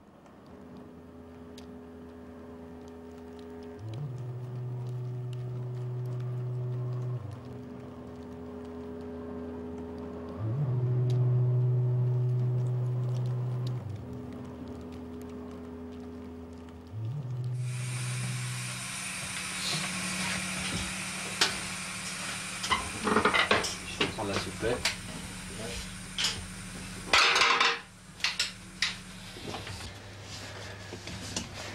Ça fait des sacrés circuits.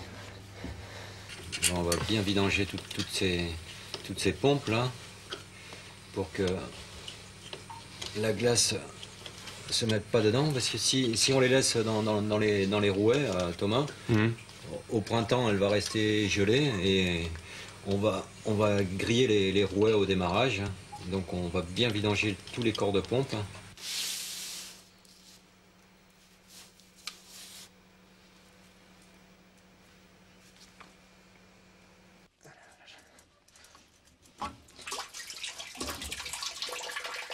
En fait, quand on rêve d'un bateau pour aller dans les régions polaires, c'est pas un rêve technique que l'on fait. Attends, il faut que je remette la vanne. Et que ce soit les architectes ou les ingénieurs qui s'occupent des structures, ils posent tous la même question. Pourquoi est-ce que tu veux ce bateau et pour quel programme? Et c'est là qu'il faut commencer à recentrer un petit peu quelque chose qui est assez éthéré dans sa tête et se dire, voilà, je le veux pour ça.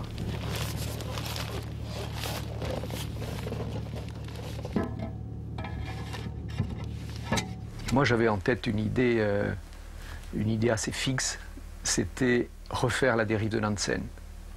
Refaire un bateau sur le principe du Fram, capable de nouveau d'être pris par les glaces et de traverser l'océan Arctique. En 1893, le Norvégien Fridtjof Nansen se laisse prendre par la banquise.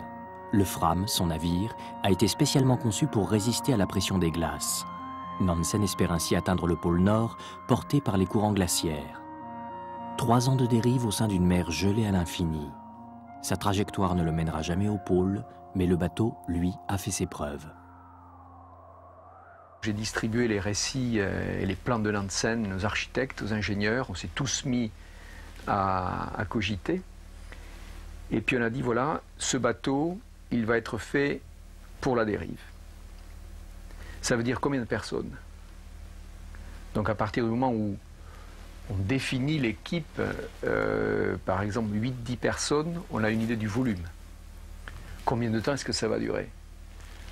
Et quel est le combustible qu'on va utiliser? Donc on définit ensuite des réservoirs.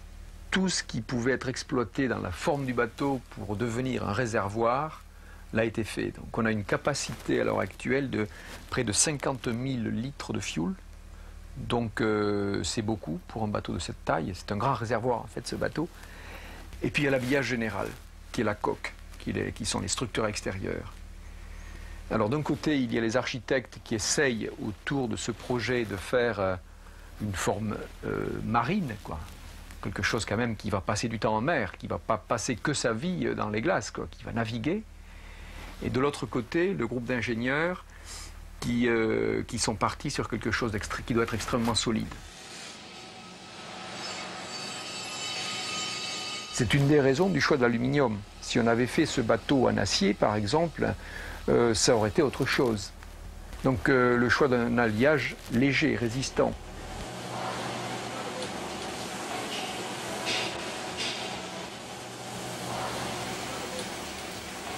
Les essais de structure ont été faits sur un programme de constructeur d'avions.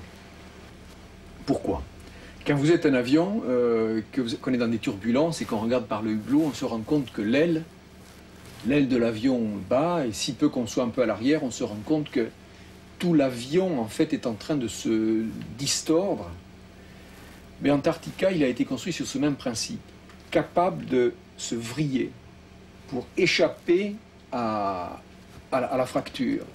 Parce que quand on va commencer cette dérive arctique, il n'est pas dit que les choses se présentent comme on l'écrit, comme on les écrit sur le papier. Moi, il m'arrive de prendre la maquette d'Antarctica comme ça, de prendre 2 bottins téléphoniques, de serrer, et de dire, regardez, il monte. En fait, c'est peut-être pas forcément comme ça que ça va se passer. C'est-à-dire qu'il peut se faire qu'une plaque arrive sur l'avant et une autre arrive sur l'arrière, en sens inverse. Et le bateau va, à un certain moment, être soumis à des efforts de traction, de friction. Et il faut qu'il soit capable d'encaisser toutes ces distorsions sur l'ensemble de la structure pour, à un certain moment, monter. Entre l'idée du départ, le bateau numéro 1, je dirais celui que l'on a mis à l'eau en avril 1989, et ce qu'Antarctica est devenu aujourd'hui, il y a eu une multitude de choses qui ont changé. Ce produit très technique, en fait, qui est un produit d'ingénieur, est devenu petit à petit un outil de marin. Et donc aujourd'hui, Antarctica a connu toutes ces phases de transformation pour arriver à, je dirais, à une belle épure.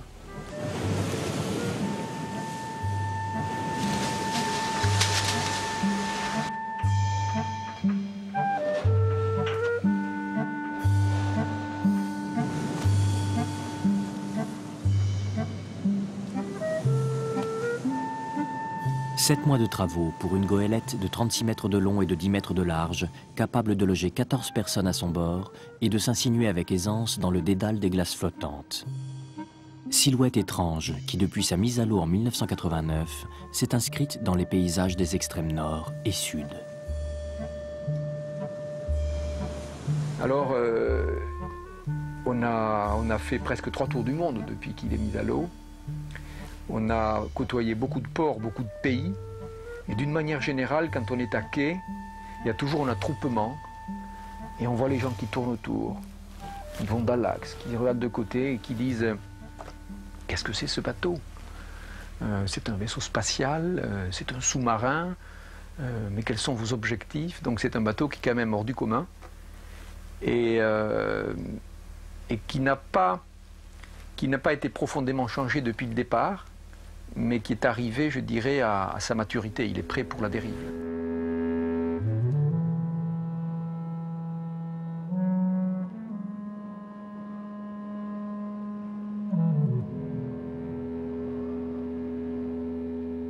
Moi, je remonterai les 2 dérives à fond, et puis le maximum les safrans. Toi, tu penses que la glace est passée dessous? Ouais. Est-ce que tu veux les remonter complètement? Au maximum. Au maximum. Ils sont calés, une fois qu'ils sont remontés, ils sont calés dans leur puits. Donc même si tu as un effort... ah d'accord, d'accord, ouais. Même si l'effort est au ras de la coque, ils offrent une surface quand même moindre à la glace quoi, que quand ils sont tout en bas. Très bien. Et on fait ça quand? Il faut déjà que Eric plonge pour aller voir.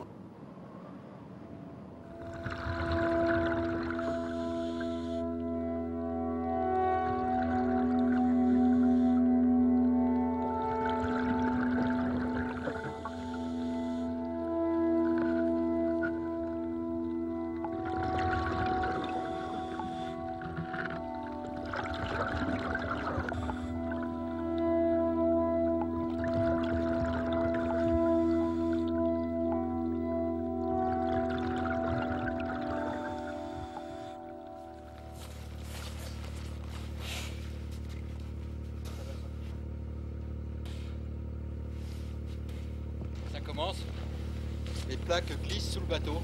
Ah oui. Donc sous le bateau, tu vois bien les plaques, elles rentrent, elles passent sous la coque. Comme ça, il est temps de relever les dérives.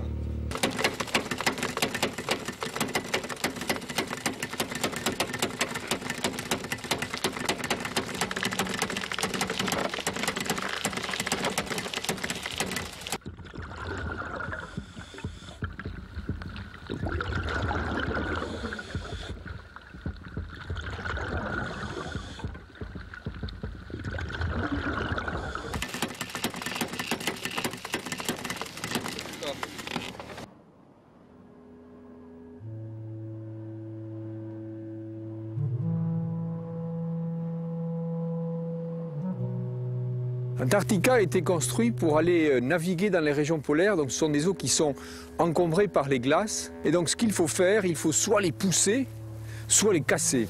Alors, si on peut décrire le bateau comme bateau polaire, disons de l'avant à l'arrière, puisqu'en fait c'est cette pièce-là qui est la première à entrer en contact avec la glace, ici a été mise en place une pièce unique, c'est une pièce de moulage, c'est un nez qui sans arrêt entre en contact, choque la glace. Donc elle est extrêmement épaisse et sur ce nez-là sont repris les tôles de l'étrave. Et l'étrave, si on le regarde d'ici comme ça, elle est très progressive. C'est-à-dire qu'on va entrer en coin entre deux blocs et on va pousser pour se frayer un chemin et cette étrave va progressivement écarter la glace.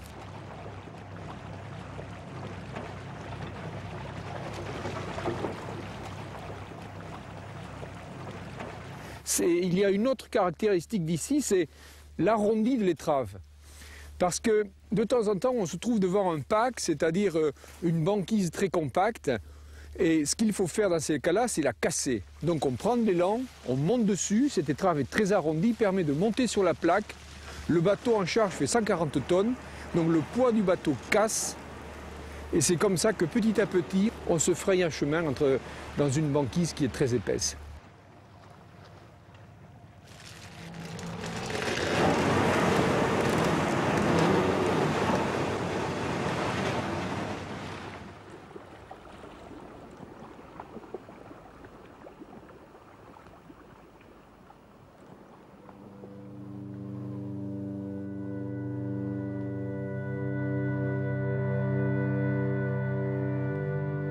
En 1915, l'Endurance de l'explorateur anglais Ernest Shackleton est pris par les glaces de l'Antarctique.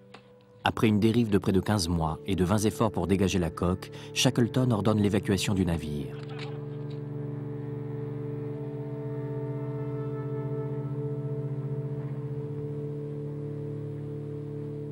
L'Endurance ne peut résister plus longtemps à l'étau de la banquise qui lentement se resserre. Ses flancs craquent, sa mâture se disloque. Réfugié sur la banquise, l'équipage assiste impuissant à sa destruction.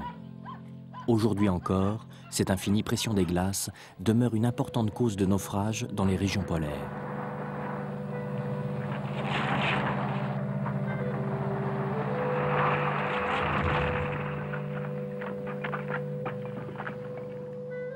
Le Fram, lui, pourtant, a résisté.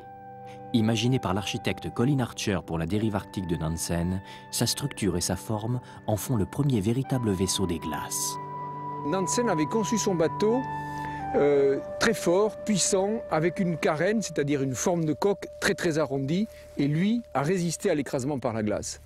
Et c'est sur ce principe-là qu'on a construit Antarctica. Les tôles qui sont ici, cette tôle-là fait 16 mm d'épaisseur. Les tôles qui sont en dessous font 25 mm, ce qui est absolument exceptionnel pour un bateau de cette taille-là. Et autre chose d'important aussi, il faut être capable d'offrir à la banquise qui va passer dessous, dire aucune aspérité. Et là aussi, on a ce qu'on appelle les dérives, qui sont des quilles rétractables que l'on a remontées. Il faut être capable de rentrer tout ça dans le ventre du bateau. Les deux gouvernails qui sont à l'arrière aussi, les rentrer dans le ventre du bateau. Si bien qu'aujourd'hui, Antarctica, qui est en situation d'hivernage, a une coque absolument lisse dessous. Si bien que la glace va petit à petit le prendre, le serrer, passer dessous, et il va monter. Enfin, c'est comme ça qu'il a été construit par les ingénieurs, et il a l'air de tout à fait fonctionner.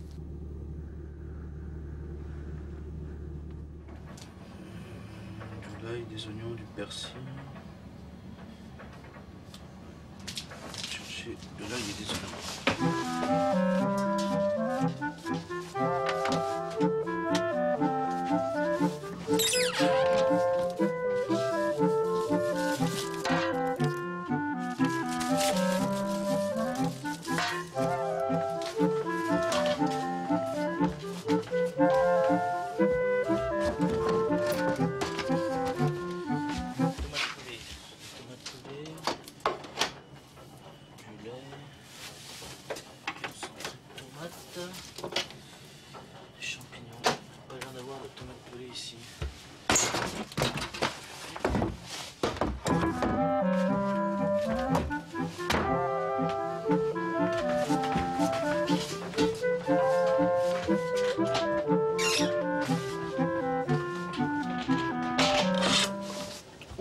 excuse-moi. J'étais là. Je vais prendre des patates pour le carré d'agneau. Ça marche. Ouais. Bah dis donc, ouais, c'est des charlottes, hein. Elles sont belles. Ouais. Je les coupe.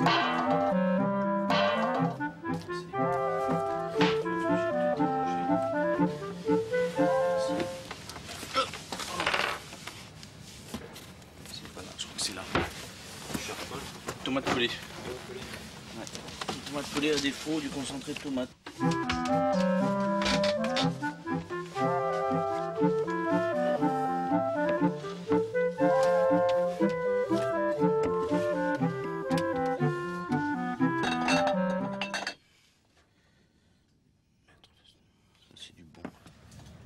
Qu'il s'agisse des réserves de nourriture ou de fioul pour le chauffage, Antarctica possède une autonomie suffisante pour vivre en autarcie pendant plus d'1 an. J'ai voulu qu'Antarctica soit aussi un lieu de vie très confortable, parce que c'est important d'avoir un coin où on peut se retrouver dans le bateau, exactement comme dans un refuge quand les conditions à l'extérieur sont dures et quand, comme aujourd'hui où il fait très très froid, de se sentir bien dedans. Alors la vie se passe sous ce dôme-là qui est où se retrouve à la fois, il y a le salon, il y a la cuisine, et c'est important, ces grandes vitres qui sont tout le tour, elles sont un petit peu en sommeil, je dirais, pendant la période d'hiver, mais elles offrent un avantage formidable, c'est qu'elles fonctionnent comme une serre, et c'est important dans les régions polaires de capter le rayonnement, et en même temps, ça permet, quand on est dedans, de profiter du spectacle qui nous entoure. Des chatames? Non, non, il vient de... Ah, il vient de chez vous? Non, il y a un peu de gras, vous le mettrez de côté au milieu là. Et les tomates pelées, Yann, pour en finir, tu les as trouvées ou... Non. Je crois pas qu'il y a moins qu'il y ait une réserve secrète encore quelque part. Peut-être les faire au fur et à mesure, ouais. Regarde, c'est très très bon. On va compléter, tant je vais mettre les morceaux. C'est exceptionnel. C'est vrai? Du carré d'agneau.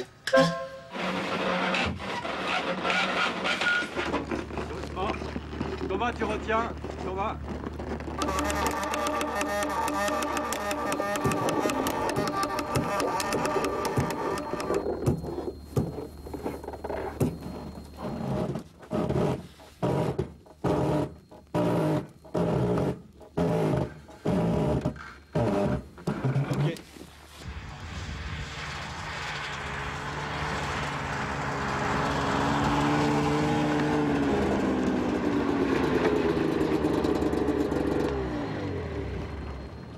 Antarctica n'est pas une base de sous-marins ou une base d'hélicoptères. Antarctica est un outil d'expédition qui a été conçu pour pouvoir intervenir, je dirais, un petit peu partout. Ça veut dire quoi? Ça veut dire être le camp de base de différentes missions, qu'elles soient océanographiques, glaciologiques ou autres. Et il a fallu en tenir compte dans la construction du bateau. Alors on a bien sûr fait une soute avant importante et une soute arrière aussi, le plus grande possible, qui prend en sandwich la partie habitation. Et dans ces cales, qu'est-ce qu'il y a? Il y a du matériel qui est extrêmement facile à mettre en œuvre par une petite équipe. Et ça, c'est important.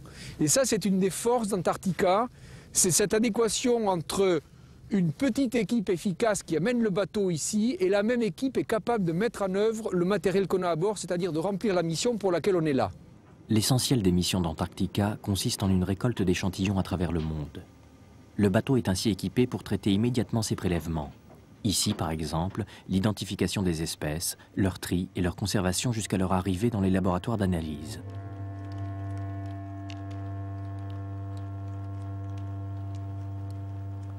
« 10 et 2, 12. 120 000. 120 000 milles. 120 000 milles et 3 600. 123 000 milles. Une Whitbread, un tour du monde, c'est combien? 25 000 milles, à peu près. Ça fait l'équivalent de 5 tours du monde, 5 courses autour du monde. 5 courses autour du monde en 5 ans, quasiment. Ça fait une course autour du monde par an. Voilà. Et il faut dire que la première navigation du bateau, ce qui est toujours surprenant, c'est Paris-Le Havre. Ouais. Hein, il a descendu la Seine, construit à Paris, descendu la Seine, ensuite direction New York, les Antilles, Amérique du Sud, arrivé ici, la Patagonie, toute la péninsule antarctique des deux bords, et puis le bateau est parti, fait le tour de l'Antarctique, remonté ici, Tasmanie, Nouvelle-Calédonie, ensuite toutes les Carolines, les Mariannes, le Japon, les Aléoutiennes, et on le retrouve ici, redescendant des Aléoutiennes, Panama, et retour à la case des parois. Ça, c'était le premier voyage, en fait, Transantarctica. Deuxième voyage, 91-92. De nouveau, donc, au départ de Camaret.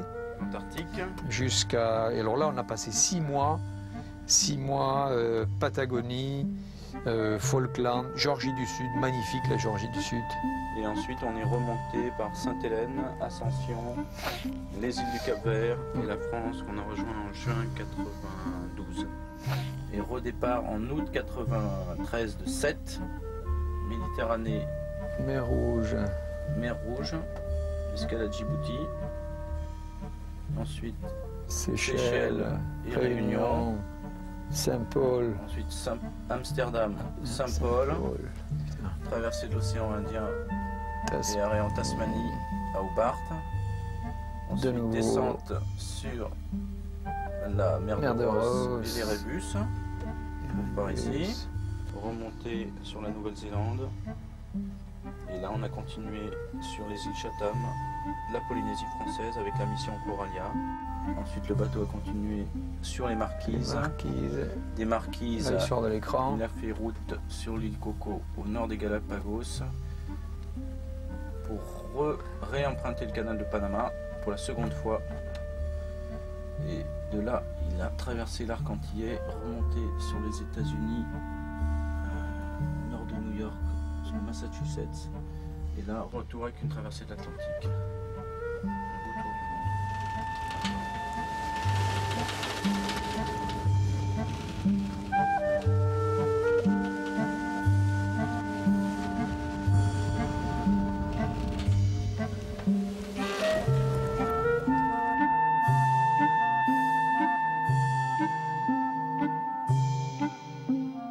Je trouve qu'il commence à devenir majestueux. C'est un bateau qui est un peu austère. On a voulu garder cette couleur aluminium parce que quand on va dans les régions encombrées par les glaces, sans arrêt, on passe entre les blocs, la coque est carrément érodée en permanence. Donc c'était important de garder cette couleur brute. Et je trouve que ce décor lui va à merveille. Je l'aime comme un enfant qui grandit, qui a atteint ici son adolescence, quoi. Hein. Et quand il aura fait la grande dérive arctique, alors là je l'aimerai comme un frère, quoi, comme un grand frère.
La glace. Elle couvre la Terre sur 25 millions de kilomètres carrés, mais se concentre à 98% au pôle Nord et au pôle Sud. Au Spitzberg, l'hiver polaire s'est installé, le jour ne se lève plus, et la banquise a figé l'Antarctica dans son étreinte de glace. Alors cette glace, qu'est-ce que c'est exactement? Et comment aller à sa rencontre? La glace est un élément qui est hostile, dur, agressif. De nombreux bateaux des explorateurs polaires se sont fait broyer, se sont fait serrer et ont coulé. Quand une plaque de glace est un mouvement énorme, on ne peut rien faire. Il faut simplement essayer de composer avec. Donc il y a une multitude d'hostilités de la glace. Ne serait-ce que quand on marche sur la banquise, par exemple, quand on va vers le pôle Nord, elle est extrêmement traître. Il y a des fois où elle paraît solide comme ça et on peut passer à travers. C'est pour ça que ça demande une culture, l'approche des glaces. Elle ne vous laisse pas venir comme ça, la glace. Mais dès qu'on a oublié l'inconfort, on se rend compte que c'est un sujet d'émerveillement permanent, quoi. Il faut ouvrir les yeux, il faut ouvrir le cœur, sa curiosité, pour se rendre compte de tout ce qu'il y a de caché dans cet univers tout blanc.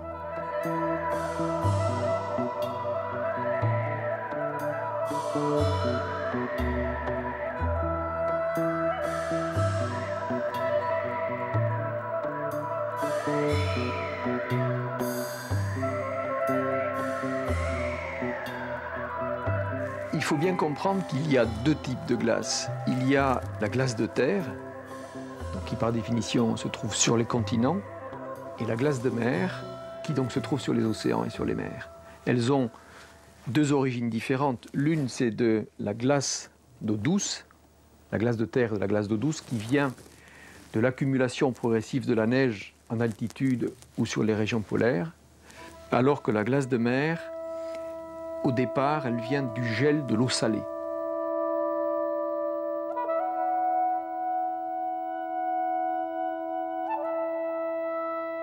L'étendue de la glace de mer, elle fluctue bien sûr. Elle fluctue en fonction des saisons. L'hiver, la mer gèle. Ce qui se passe, c'est que la mer, elle crée sa propre protection. Quand il fait froid, température négative, petit à petit, la glace va s'épaissir jusqu'à arriver à faire l'isolant entre l'air très froid et l'eau dessous qui est, on peut dire, chaude. Elle est à moins 1,8 degrés. Donc à un certain moment, cette glace épaissit et puis elle atteint l'équilibre. Dès que va arriver le printemps et l'été, cette banquise va recevoir donc la chaleur du soleil, se fracturer, et chacun des blocs va être pris par le courant, va partir en mer et va fondre. Donc la glace de mer, c'est quelque chose d'éphémère, qui se refait tous les ans et qui disparaît. À part bien sûr le grand océan glacial arctique du Nord, le pôle Nord est au milieu d'un océan qui est en permanence gelé. Les glaces de terre représentent une immensité qu'on n'imagine pas. Il y a bien sûr les glaciers, les fameux glaciers que l'on connaît en France, dans les Alpes ou dans les Pyrénées, mais il y a aussi dans notre hémisphère le Groenland, qui est une immense étendue glaciaire, un glacier géant, plat. Et alors le plus grand glacier du monde, c'est bien sûr l'Antarctique, au pôle sud.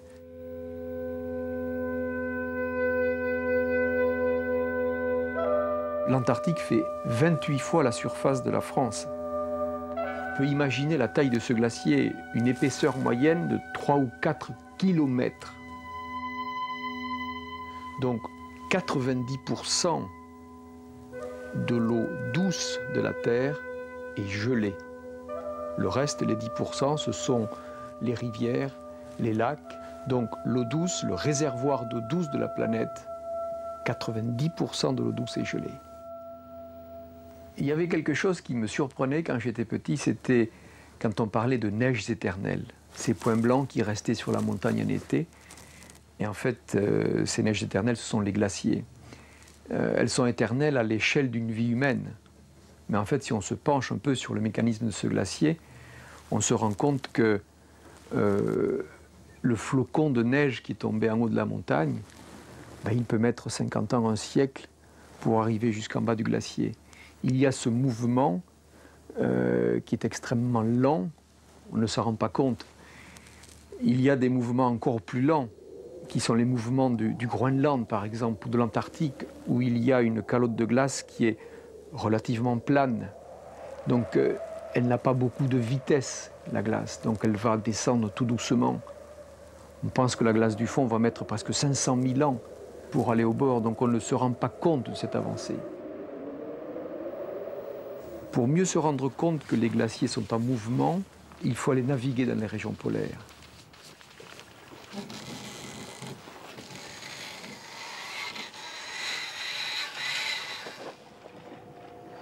c'est depuis la mer, quand on voit ces glaciers qui vêlent, comme ceux par exemple qu'on a pu voir cet été quand on est venu ici au Spitzberg se mettre en situation d'hivernage, c'est là qu'on se rend compte que immuablement les glaciers avancent.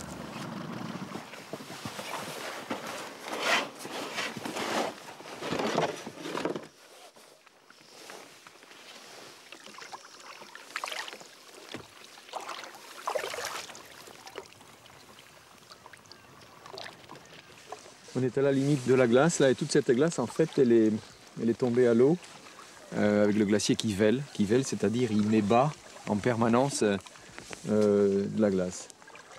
Alors s'il y a des gros blocs qui tombent, ça fait une énorme vague, et c'est cette vague-là qui peut nous renverser, donc il faut être prêt à partir. Alors là, on est à une saison où le glacier est très actif. C'est la fin de l'été, il y a eu des blocs qui étaient scellés par la glace qui sont tombés. Et même si on ne voit pas des effondrements là, les bruits qu'on entend. Voilà, donc ça c'est un effondrement qui se passe derrière, sur le front, parce que si on le voit du ciel, c'est extrêmement fracturé, donc l'endroit où le glacier est en train de tomber. Et donc il y a des effondrements qui se forment à l'intérieur des crevasses et qui donnent ces bruits très puissants. C'est là qu'on se rend compte de la puissance des glaciers. On est quantité négligeable, c'est dérisoire, quoi.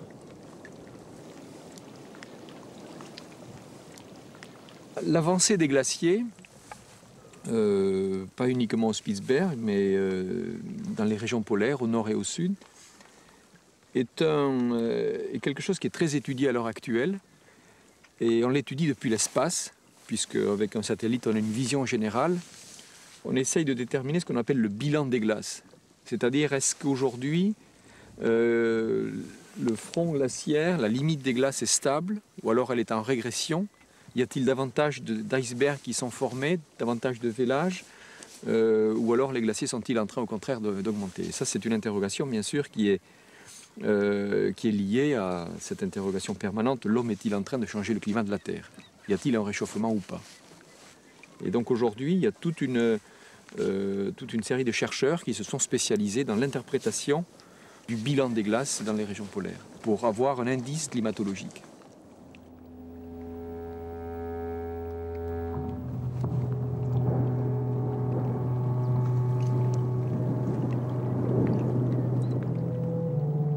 D'autres informations précieuses sont contenues dans les glaces terrestres.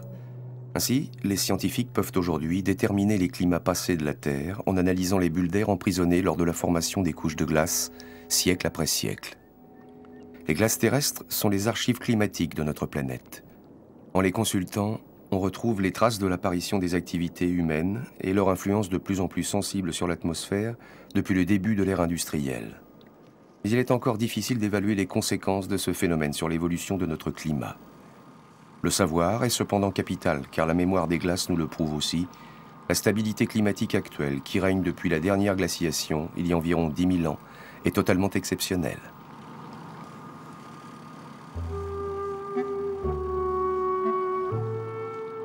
À l'échelle d'une vie humaine, les glaciers semblent immuables. Mais les icebergs sont là pour nous rappeler que les calottes géantes de l'Antarctique et du Groenland sont en mouvement permanent. Un iceberg, c'est un bloc de glace qui est mis à l'eau par un glacier qui vèle. Alors il y a toutes les tailles, depuis, je dirais, la taille d'une voiture, petit bloc, la taille d'une maison, ou alors la taille d'un groupe d'immeubles. Ça, ce sont les icebergs tabulaires parce qu'ils sont plats comme des tables, que l'on voit en général au pôle sud. Ces monstres de glace peuvent mesurer plusieurs kilomètres et atteindre des tailles d'autant plus formidables que la partie émergée d'un iceberg ne représente qu'un cinquième de son volume total.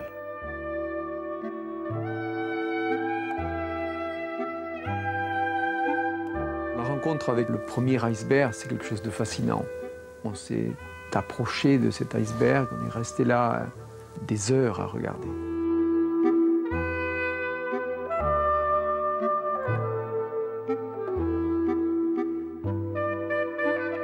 La glace, c'est fascinant comme le feu.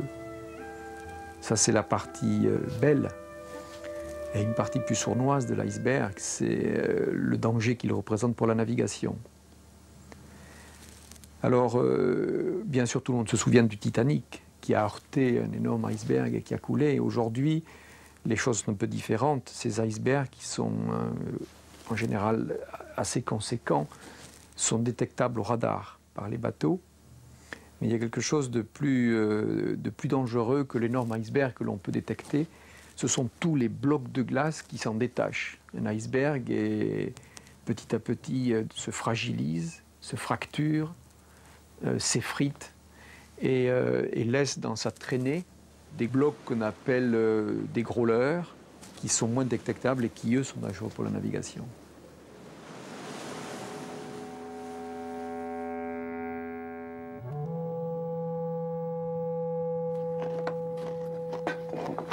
Tu veux le café? Non, non, c'est bon. Je suis servi. Le café norvégien n'est pas terrible par contre. Hein. Ils en ont acheté à Languerdine. Il y a un drôle de goût. On passe le lait, s'il te plaît, là. Ouais. Tu veux le café? Non, non, c'est bon. Je suis servi. On va faire un petit cornflake. Je teste une nouvelle recette. Comme ça. On met un peu de cornflakes dans l'eau. Oh, t'as vu ça? On dirait des pancakes. On a l'impression que c'est un océan qui est en train de geler, ouais. Qui commence à se geler, ouais.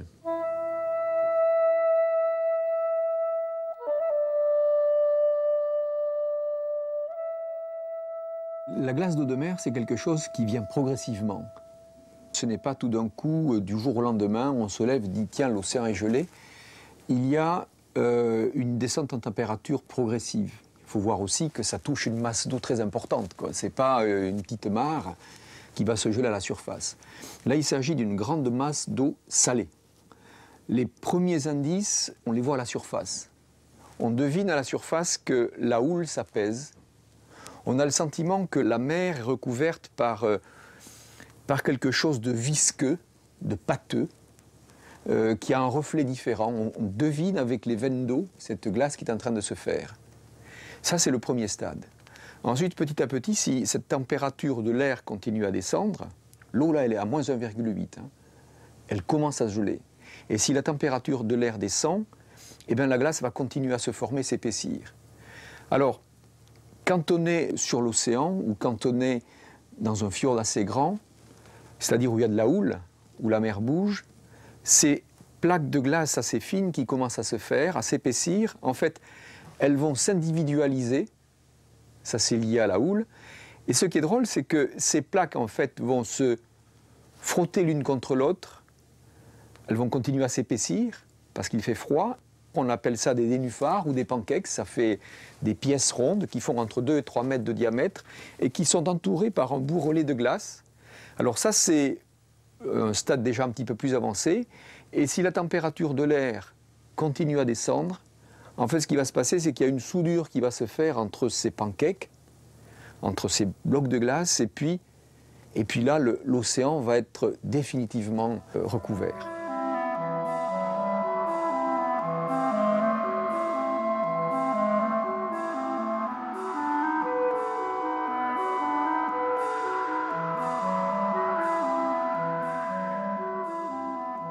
Cette plaque, une fois qu'elle est bien installée, ben, elle ne bouge plus. La houle ne la casse pas.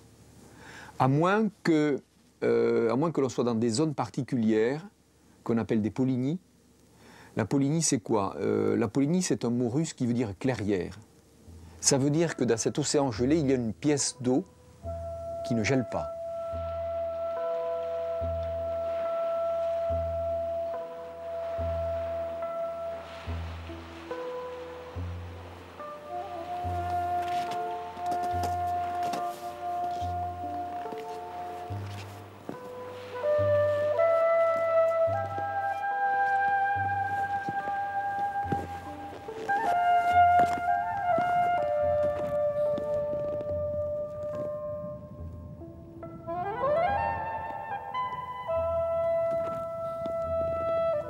Actuellement, là où je suis installé, là, il fait moins 25 et on peut s'interroger pourquoi effectivement l'eau qui est à côté n'est pas gelée. On est dans une zone tout à fait paradoxale qui est spécifique de la côte ouest du Spitzberg où il y a l'arrivée d'un courant chaud d'une branche du Gulf Stream. Alors il y a la rencontre entre cette eau chaude et cet air extrêmement froid à moins 25 qui est illustrée par cette forte évaporation. L'eau à l'heure actuelle est à moins 1,8, je dis bien moins 1,8, donc elle est très chaude par rapport à cet air à moins 25. Et on assiste à ces rideaux de fumée qui sont des rideaux de vapeur. L'eau s'évapore dans l'air froid. Alors, c'est tout à fait spécifique de cette zone-là parce qu'il y a un courant. Dès que la glace se forme à la surface, elle est emportée par le courant et le courant renouvelle un apport d'eau chaude.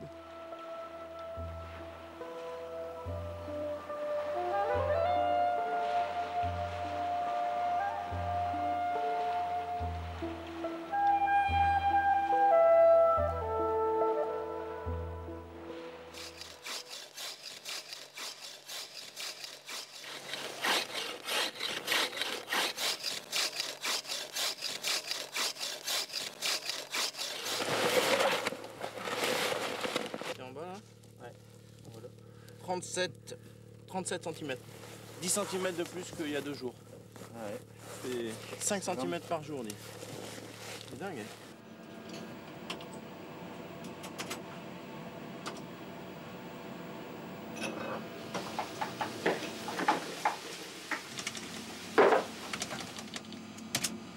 Actuellement, nous, on est là. Et ce qu'on voit ici, c'est en rouge, c'est les eaux qui sont plutôt chaudes. Finalement, bon, bah, c'est 2, 3, 4 degrés. Et en violet ici, c'est sous la couverture nuageuse blanche, c'est les eaux froides arctiques. Et en fait, on a la remontée des eaux chaudes qui sont issues du Gulf Stream ici, la descente des eaux plus froides arctiques. Et on voit que c'est pas une frontière bien nette, mais au contraire, c'est assez perturbé. Il y a des langues d'eau chaude, des langues d'eau froide. Et là, dans 2 mois, cette situation va être encore différente. La banquise aura recouvert la plupart des eaux au nord du Spitzberg et elle va se prolonger dans la direction du sud-est. Ça va être aussi assez intéressant à étudier, quoi. La banquise, cette eau de mer qui se transforme en glace, est beaucoup plus qu'un simple paysage des régions polaires. Elle joue également un rôle primordial dans la grande machine climatique terrestre. Son influence est planétaire. À bord d'Antarctica, on fait la cuisine à tour de rôle. Et aujourd'hui, c'est mon tour. Moi, je ne suis pas un expert.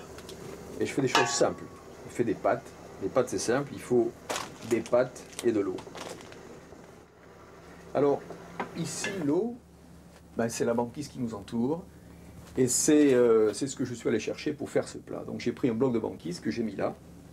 Alors, c'est pas un problème parce que cette glace, elle est salée. Pour faire des pâtes, ça va très bien. Mais ça se complique si on veut faire du café. On fait le café avec de l'eau douce. Et pour ça, il faut prendre de la banquise plus ancienne. Une banquise qui a 1 an, 2 ans. Parce qu'il se passe un phénomène. La banquise, au départ, c'est de l'eau de mer qui est gelée. Petit à petit, va se faire une séparation de la glace et du sel. Le sel va se mettre dans des petites poches qui vont descendre par gravité et former des sortes de saumures, c'est-à-dire de l'eau très très salée, très épaisse, sous la banquise. Et par gravité, et parce qu'elles sont froides, elles sont denses, elles vont descendre, et entraînant dans ce mouvement des masses d'eau importantes qui vont créer les courants profonds qui tapissent l'ensemble de l'océan mondial. Et ces courants profonds représentent une machine très très importante de l'équilibre climatique. Chaque année, d'énormes masses d'eau sont ainsi mises en mouvement par la formation de la banquise. Devenues très denses, ces eaux plongent et cheminent au fond des océans, transportant des sels nutritifs, du gaz et surtout du froid qu'elles redistribuent dans les zones tempérées et même équatoriales. La formation de la banquise est l'un des moteurs principaux de la grande machine climatique planétaire, un phénomène qui prend naissance loin des hommes, dans le froid et la nuit des régions polaires. Ici au Spitzberg, en plein cœur de l'Arctique, il fait froid en permanence, il fait nuit en permanence. Alors pourquoi?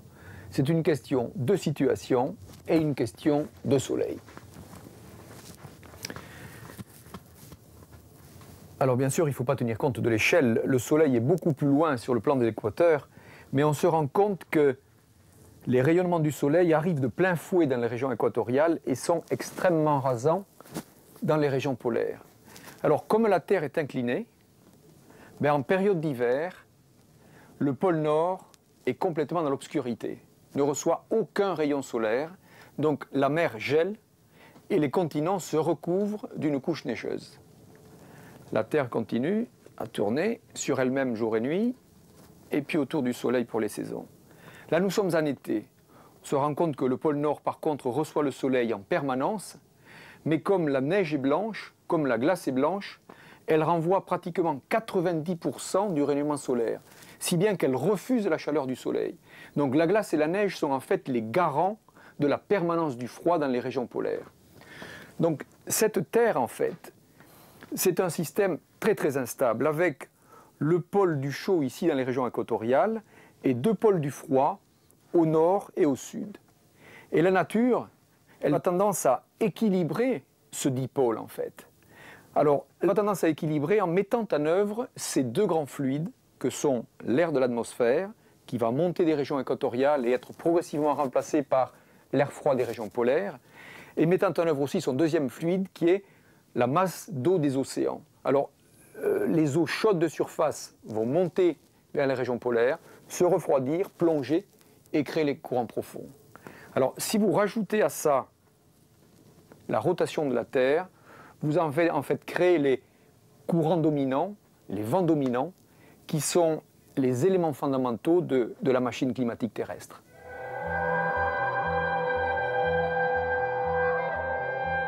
Notre machine climatique met en jeu des processus complexes et instables où les régions polaires tiennent un rôle primordial.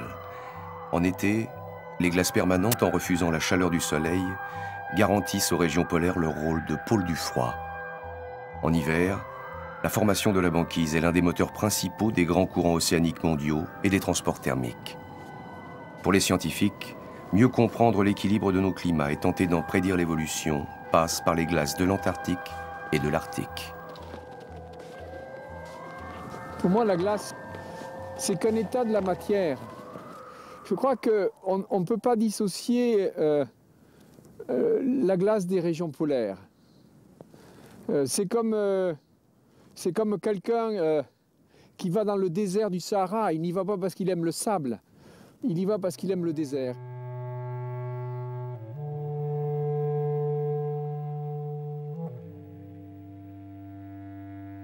Tous ceux qui ont approché la glace, la banquise, avaient cet attrait pour les régions polaires. Alors, pour de multiples raisons, nos prédécesseurs pour aller au pôle, aujourd'hui les chercheurs pour étudier la glace, et puis tout simplement par amour pour ces régions. On ne va pas à la rencontre de la glace, on va à la rencontre du grand désert blanc. C'est un monstre froid, la banquise. Ça a des reptations, ça a des écailles. C'est un peu comme si on marchait sur le dos d'un monstre, quoi. Elle est à l'échelle planétaire, c'est-à-dire que dès qu'elle se met à bouger, elle déplace des choses qui dépassent complètement notre entendement. Il faut avoir un pacte avec les régions polaires, un pacte personnel. Quand on va vers ces régions qui sont hostiles, c'est vrai qu'ils sont hostiles comme tous les déserts, on n'y va pas pour s'abandonner. On ne va pas se reposer ici, sur la banquise. On y va parce qu'on a quelque chose en soi qui attire vers ces régions. Ici, il n'y a presque rien, mais on peut s'y ravir.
immobile, isolé, serré par la banquise du Spitzberg, Antarctica endure l'hiver et prouve jour après jour sa capacité à résister durablement aux plus extrêmes des climats. Mais cette expédition est aussi une expérience humaine. Il faut vivre quotidiennement en autarcie entre le huis clos du bord et l'imprévisible nature de l'île. Une existence prudente, conditionnée par les vents, portée par les glaces, façonnée du lever au coucher par les règles de la vie polaire.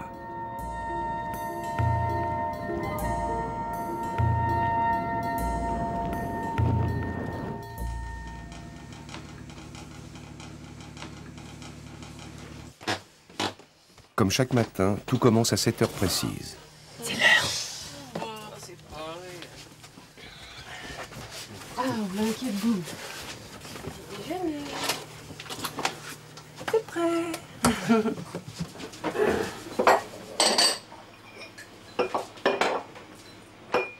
Premier rendez-vous général, le petit déjeuner, où se discute en fonction des attributions de chacun l'emploi du temps de la journée.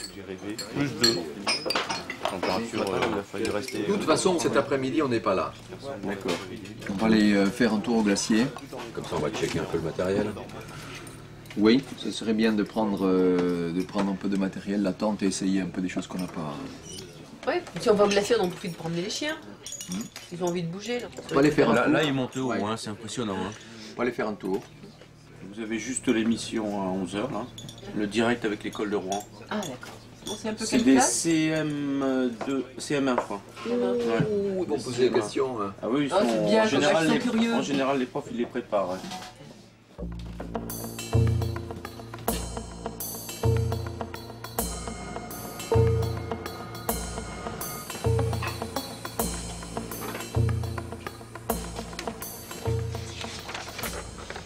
Tiens, t'as vu la carte météo?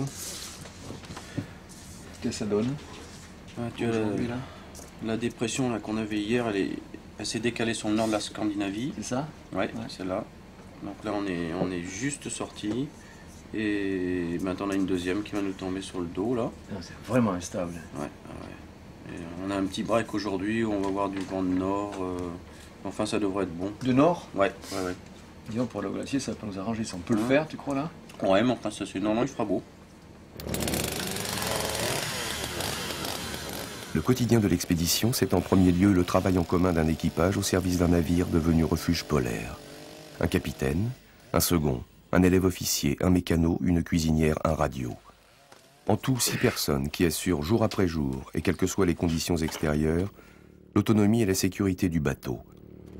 Une activité essentielle, sous la responsabilité de Jean-Louis Etienne, chef d'expédition, qui se doit d'insuffler âme et corps à l'aventure. Le rôle du chef d'expédition, c'est très global, quoi, hein. Ça va de l'idée jusqu'à sa réalisation en passant par la réunion des moyens et des hommes, quoi. Et on parle toujours de l'expédition en elle-même avec ses actes de bravoure, l'héroïsme qu'il faut pour braver les conditions terribles. Et on oublie souvent de parler de cette partie immergée, quoi, hein, de la partie immergée de l'iceberg, qui est toute la préparation, qui a toujours été longue. Depuis Magellan, c'est compliqué de monter une expédition. Il avait mis 7 ans, Magellan, pour réunir les fonds pour le faire. Aujourd'hui, c'est toujours compliqué. Mais je dirais que si on passe cette phase-là de l'usure pour la préparation, on a déjà travaillé sa conviction, on a déjà éprouvé des difficultés. Et ça va aider à passer le reste.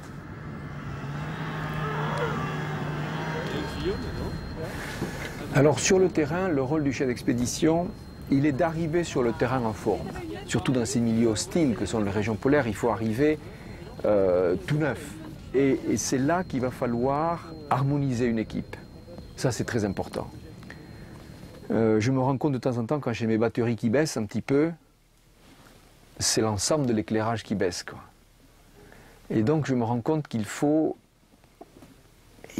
apporter soi-même son énergie, sa conviction, son bonheur d'être là.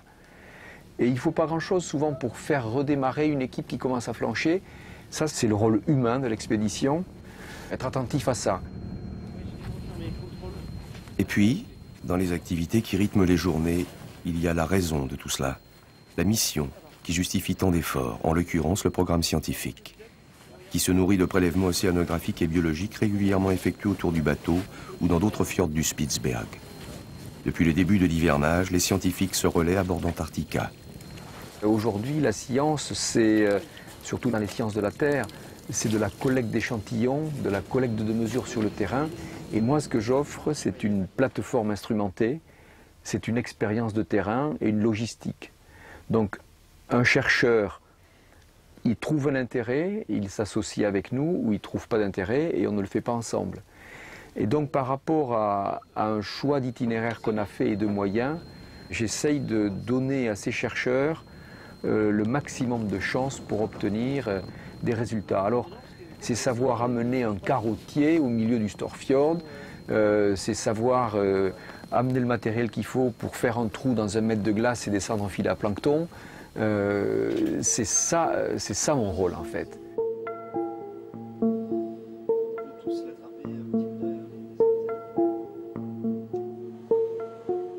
Au fil des jours, les prélèvements scientifiques sont traités et stockés pour les laboratoires. Une activité comme toute celle de l'expédition suivie avec attention par un très large réseau de lycées, collèges et écoles associés à l'opération. Du serveur internet au simple rendez-vous téléphonique, tous les moyens sont bons pour entrer en contact avec Antarctica. Ah, bonjour Ludovic, ah, ben ça me fait quoi? Si tu veux, c'est quelque chose qui est long, quoi, hein. Comme tu le sais, c'est une expédition qui a commencé au mois de novembre, c'est-à-dire au moment où l'hiver est arrivé ici au Spitzberg et où la mer s'est gelée tout autour de l'île. Et nous sommes pris par les glaces depuis cette période-là.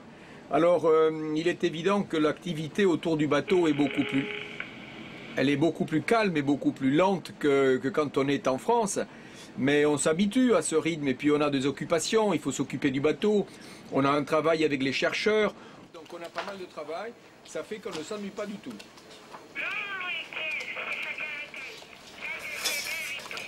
Est-ce que tu peux me répéter la question? Je ne t'ai pas entendu, à toi. Est-ce que les chiens sont à bord avec vous au bateau? Alors on a 2 chiens avec nous, donc ils habitent sur la glace à côté du bateau.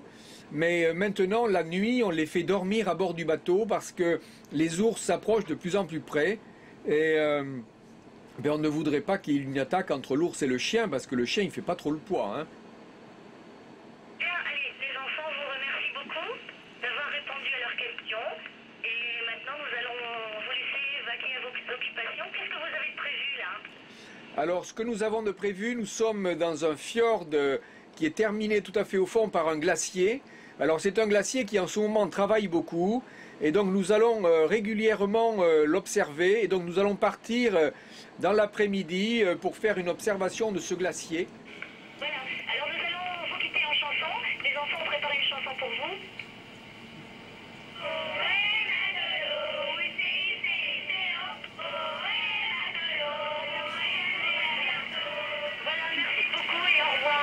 Au revoir à tous, il y avait tout l'équipage qui était avec moi autour dans la cabine de communication, on en a tous profité. Au revoir à tous. Oh ouais matelot, un bateau, matelot, À table! À table!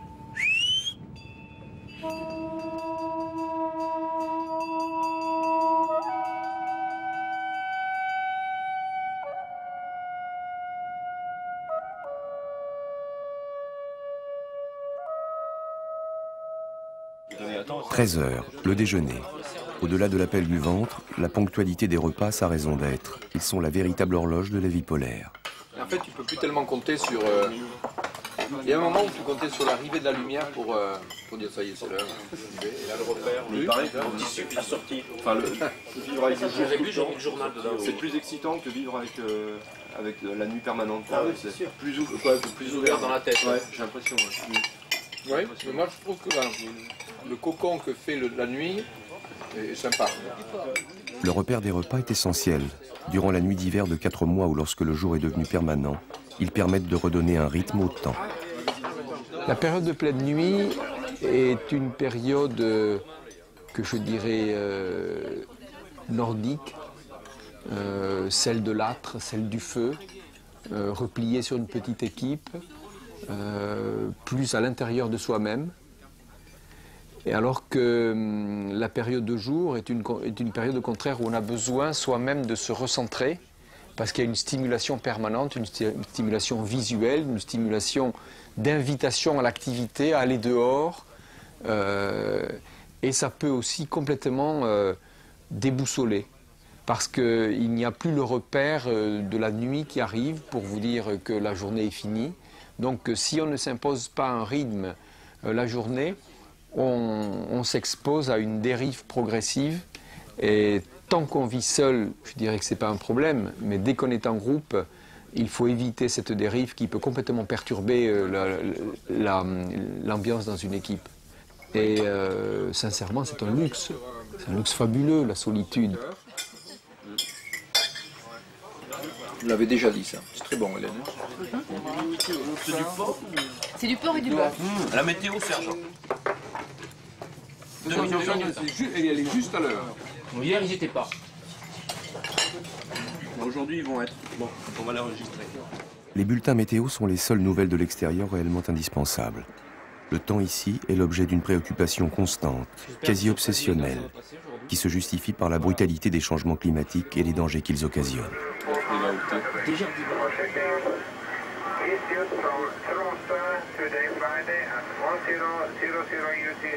Tu tournes? L'obsession, c'est la météo. Et ce qu'on craint le plus, paradoxalement, c'est pas le froid en région polaire, mais c'est le vent. Parce que ça peut changer beaucoup de choses. Il change d'une part l'état de la glace, parce que la glace travaille avec le vent, elle se fracture. Donc des zones qui sont des zones de passage pour nous, qui sont en glace dure, peuvent se fracturer, s'ouvrir. Et l'autre obstacle aussi, c'est surtout quand le vent vient de l'ouest ou du sud-ouest, c'est l'arrivée de masses d'air chaud. Et là, on se trouve dans des zones qui sont ce qu'on appelle de la sludge, c'est-à-dire que la neige qui est à la surface de la banquise fond. Et ça fait qu'on est en neige profonde, lourde, avec des difficultés pour se déplacer.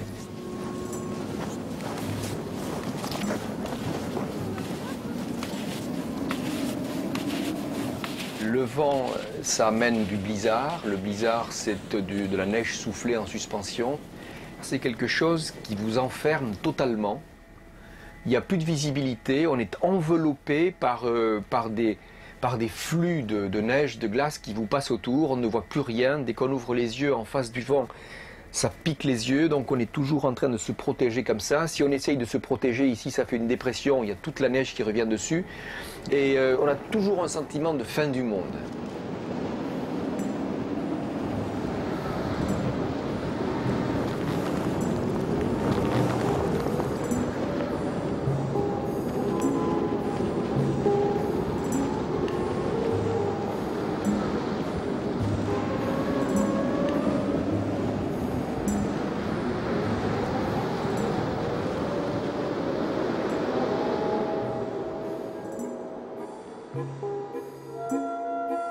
Et il y a toujours un miracle. Il y a toujours un miracle, c'est qu'à un certain moment, le vent s'arrête, et souvent dans les régions polaires, il s'arrête brutalement. Et tout d'un coup, on n'entend plus rien. Et ça y est, c'est le soleil, c'est le beau temps, et tout d'un coup, on voit les montagnes qui avaient disparu. Enfin, on y voit, quoi, on peut respirer.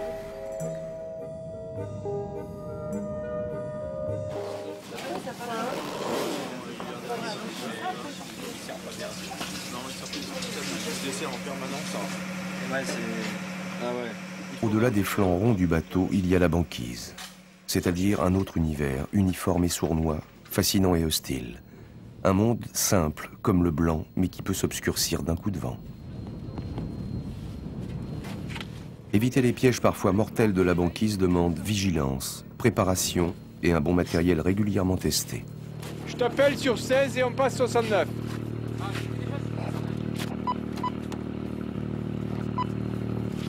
Serge du bateau, Serge au bateau, là, Serge au bateau, est-ce que tu me reçois? Très bien, je te reçois très bien. Est-ce que vous pouvez rester en veille sur 69? Ok, terminé, à plus tard.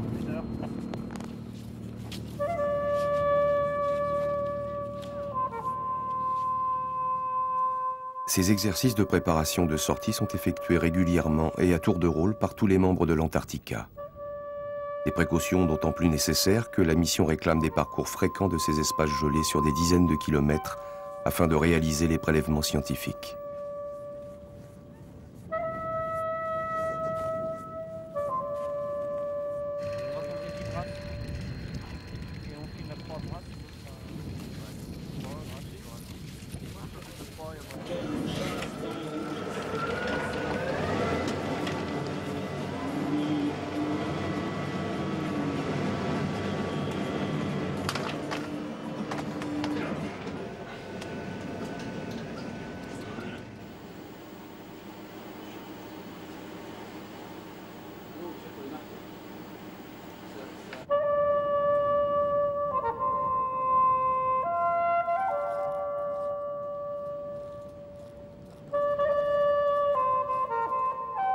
Ce matin au réveil, le vent a tourné à l'ouest, toujours assez fort. Dehors, le blizzard souffle au ras du sol, ce qui nous permet d'admirer les couleurs panachées entre le gris foncé des nuages, le gris bleu de la mer libre et le blanc de la banquise. Ah ouais, c'est là où tu parles. Marc, Didier et Eric en profitent pour faire des images. L'après-midi, alors que Serge essaye ses cerfs-volants, nous procédons à la pêche au copépode. D'accord. Et du coup, on a traduit. Okay. Ouais. Ici, je viens juste d'insérer quelques informations supplémentaires. Là, tu le traduis pour Internet alors? Voilà, donc comme tu vois, il y a un format qui est assez spécifique. Ouais. Donc on va voir ce que ça donne, tel que les gens pourront le voir demain sur Internet.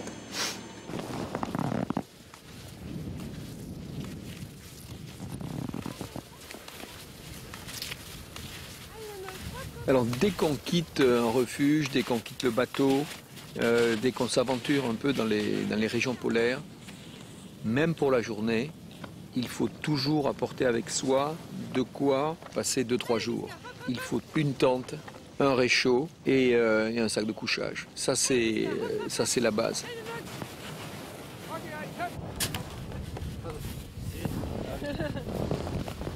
La tente, c'est jamais grand-chose, c'est juste 2 petites couches de toile. Mais quand on a passé la journée dehors ou qu'on est pris par le mauvais temps, de monter ces 2 morceaux de toile, de s'y réfugier dedans, on a tout de suite le sentiment qu'on est dans la maison, parce que ça protège surtout du vent. Donc ça donne tout d'un coup cette sensation de confort, il n'y a plus de vent, et à partir du moment où il n'y a plus de vent, on a déjà la sensation qu'il fait plus chaud. Deuxièmement, le réchaud. Mais le réchaud, ça permet de faire un siège assez longtemps, on peut faire fondre de la glace pour faire de l'eau, quoi, hein, et pour faire éventuellement de la nourriture. Et ensuite le couchage, parce qu'on peut rester des fois bloqué 48 heures. Donc c'est pas grand-chose, une tente, un réchaud, un sac de couchage et puis quelques rations de survie. Et on peut partir tranquille comme ça.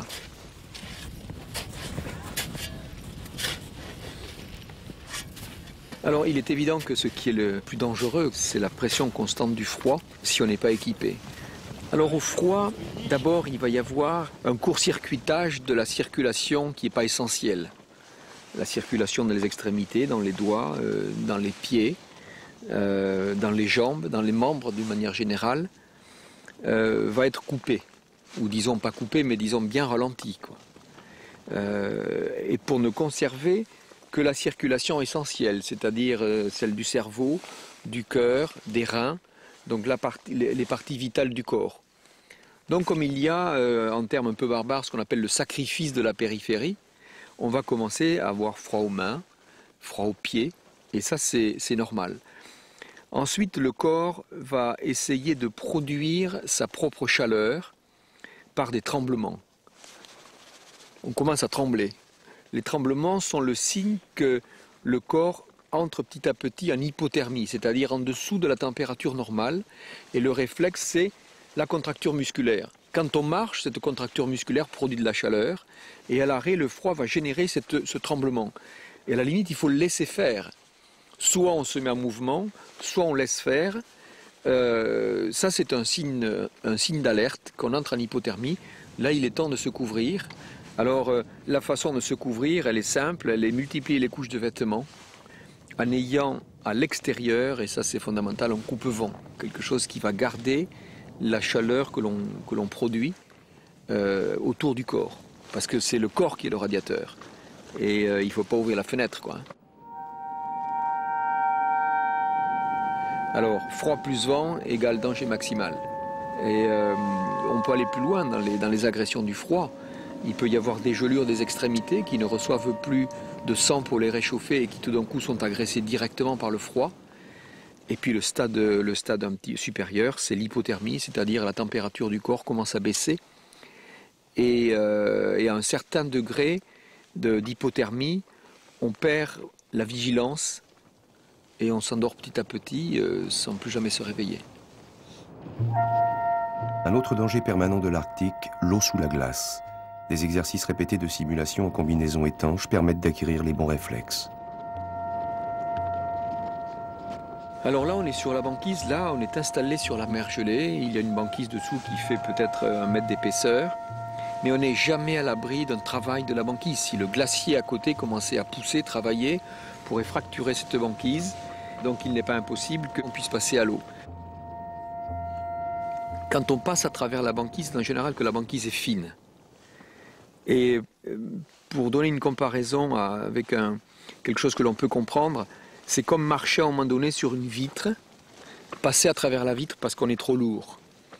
Il n'y aura pas juste le trou du corps, elle va être fracturée en 1000 morceaux autour de soi et se remonter sur cette plaque de verre va demander un énorme effort et au fur et à mesure elle va se casser, se casser, se casser et puis...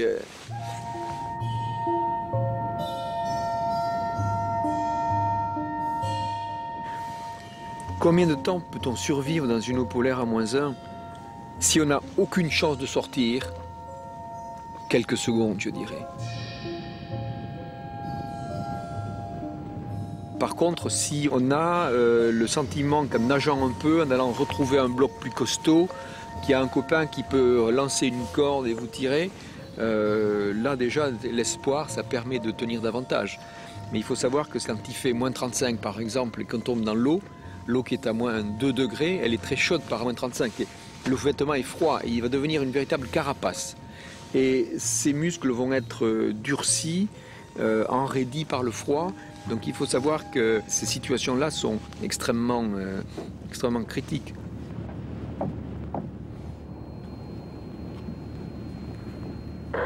Antarctica, Antarctica, Antarctica, est-ce que vous me recevez là? C'est Jean-Louis, est-ce que vous me recevez Antarctica, vous? Jean-Louis, oui, on te reçoit bien, 5 sur 5. Ok, moi aussi.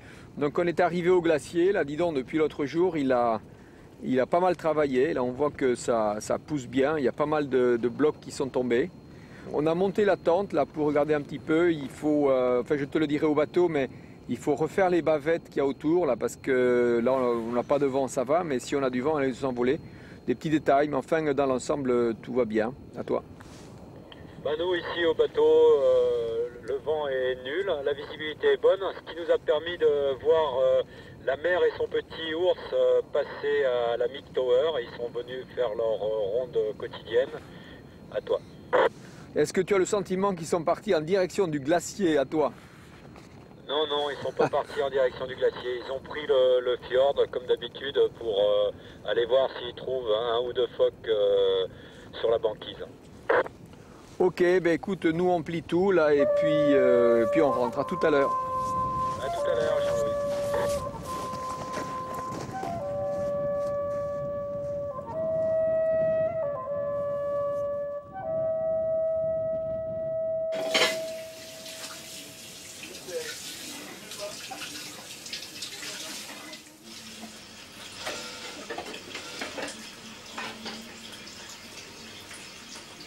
Pour finir des journées bien remplies, détente et loisirs. Les individualités s'expriment, les rôles s'inversent. Des moments indispensables et respectés pour vivre dans de bonnes conditions. Un isolement de 7 mois.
fait, j'aime bien la vie avec une équipe. C'est quelque chose qui me plaît.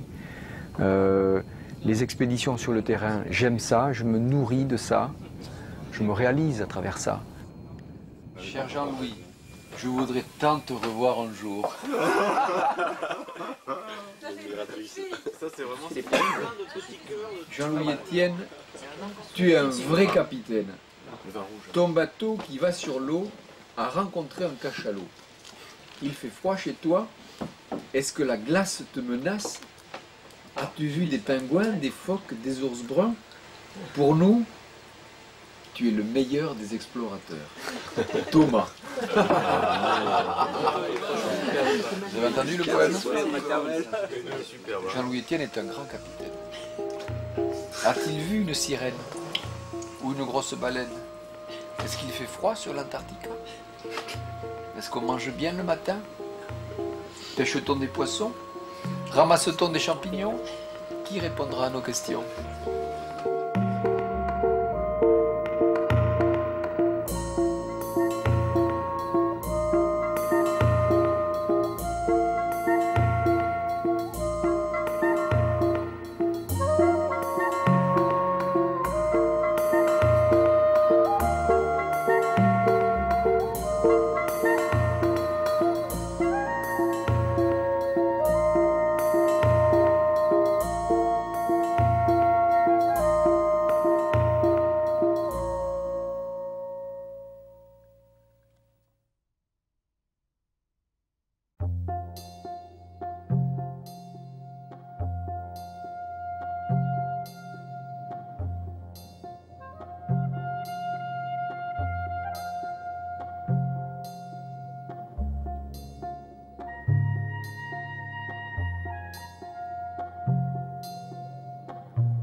Au Spitzberg, en plein océan arctique, dans la glace, le silence et le froid, on n'est jamais certain d'être complètement seul.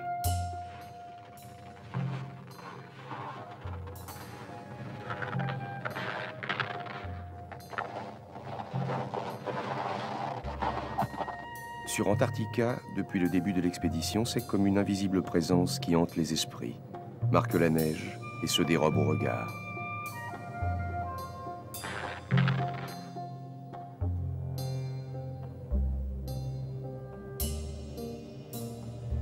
Mais au Spitzberg, accrochés au fond de quelques vallées, il y a aussi des hommes. Des habitants qui, après avoir longtemps combattu les assauts du monde sauvage, cherchent maintenant leur place aux côtés du plus gros carnivore de la planète.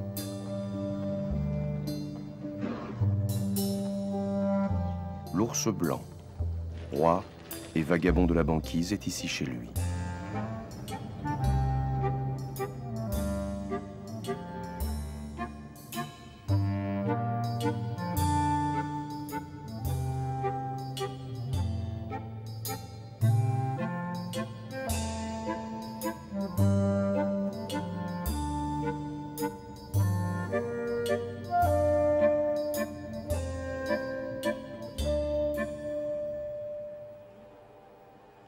Longyearbyen, un millier de Norvégiens blottis au pied des montagnes. Ici, difficile d'éviter l'ours polaire. Ou plutôt son effigie, présente partout, inlassablement répétée. Comme un hommage ambigu fait de crainte, de fascination et de respect. D'affection également, car l'ours est toujours source d'émotion. Il est dans toutes les têtes, sur toutes les lèvres. Soudain, nous avons vu cette masse brillante et jaune qui bougeait sur la glace. C'était un ours polaire, énorme et magnifique.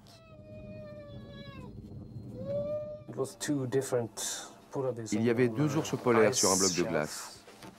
Ils mangeaient un phoque. On s'est lentement approché d'eux avec le bateau. C'était fascinant.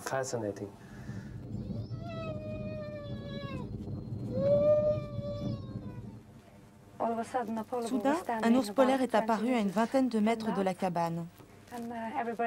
Tout le monde était très excité. Alors on s'est mis à le suivre pour voir où il allait.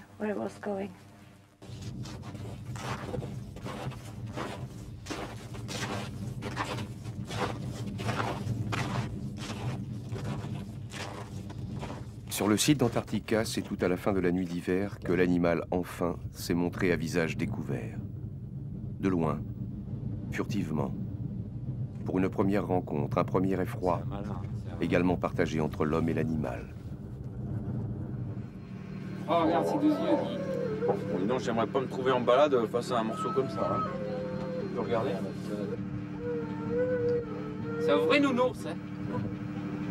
Ouais, c'est impressionnant, hein.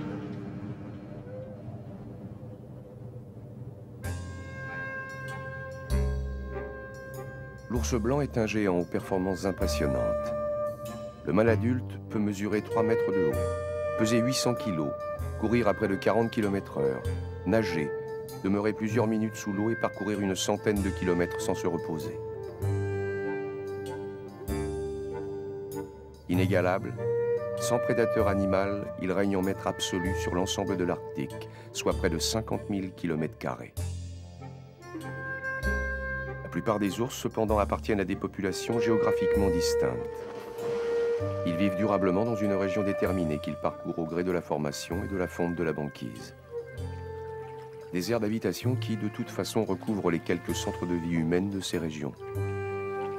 Au Spitzberg et sur l'archipel environnant du Svalbard, on évalue à environ 3000 le nombre d'ours, à peu près autant que d'êtres humains. Et s'il est facile de cantonner ces derniers dans des zones réservées, les ours, eux, ne connaissent pas les frontières. Les rencontres sont inévitables.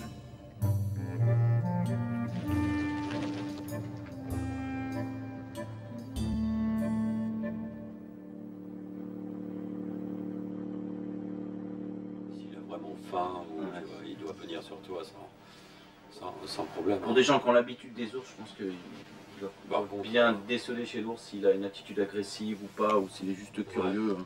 Avec des années de Spitzberg ou d'Arctique, je pense que tu dois pouvoir, mais nous, on est là pour un hiver, on a intérêt d'être prudent. L'ours n'a pas de prédateur ici, et donc il va s'avancer en toute confiance. Et donc tu peux l'accueillir en toute confiance, mais la frontière entre le moment où il va venir te regarder, te renifler, il est mignon, et le moment où il devient carnassier, c'est... Et donc il faut, donc il nous conseille tous d'avoir en permanence avec soi une arme qui est d'abord un engin de bruit. Il faut taper à côté pour lui faire du bruit quand il est à 100 mètres. Et puis s'il n'a pas peur, il faut épauler, quoi, il faut faire attention.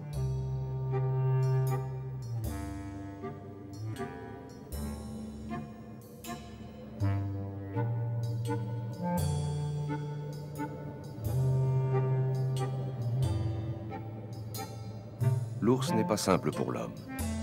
Il est un cas qui taraude les consciences et force à de savantes réglementations pour aménager la cohabitation.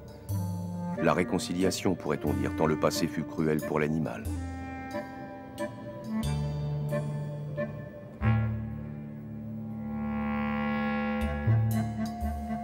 Chassé pour sa peau, tué en tant qu'ennemi par peur de sa force incomparable, décimé au cours de véritables safaris pour Européens fortunés, l'ours, dans les années 60, était devenu très rare sur la banquise. Aujourd'hui, il est protégé par un accord international et totalement interdit de chasse depuis 1973 sur tout le territoire de la Norvège, Spitzberg compris, bien entendu.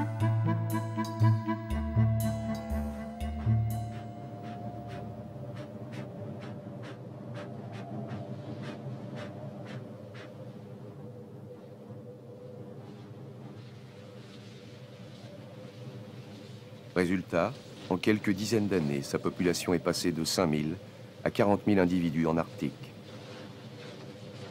Un retour à la norme pour l'espèce, mais un problème pour l'homme. Car l'ours, malgré tout, demeure dangereux.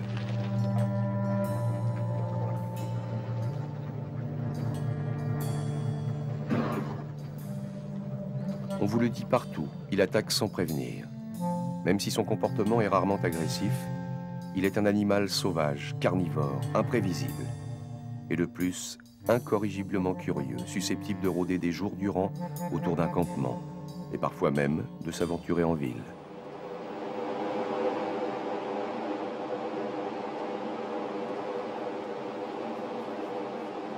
Alors au Spitzberg, on se protège.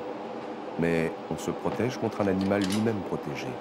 On s'entraîne au tir en sachant qu'on aura le droit d'ouvrir le feu qu'en cas de légitime défense.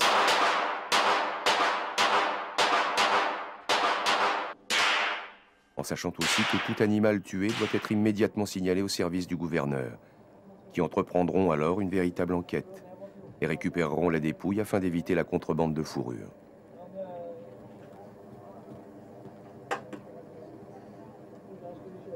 En vertu de cette réglementation stricte et parfaitement admise, l'arme à feu fait partie intégrante de la panoplie de l'habitant du Spitzberg, qui ne s'éloigne jamais de la ville sans son fusil, mais qui est prié de le laisser à l'extérieur des lieux publics ou de le confier à la réception des hôtels.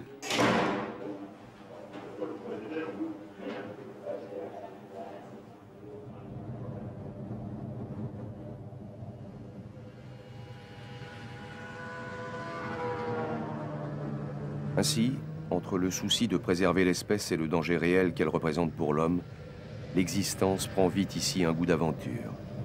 Mélange de prudence et de crainte, découverte d'une vie sauvage qui a repris du poil de la bête et sait de temps à autre rappeler sa puissance.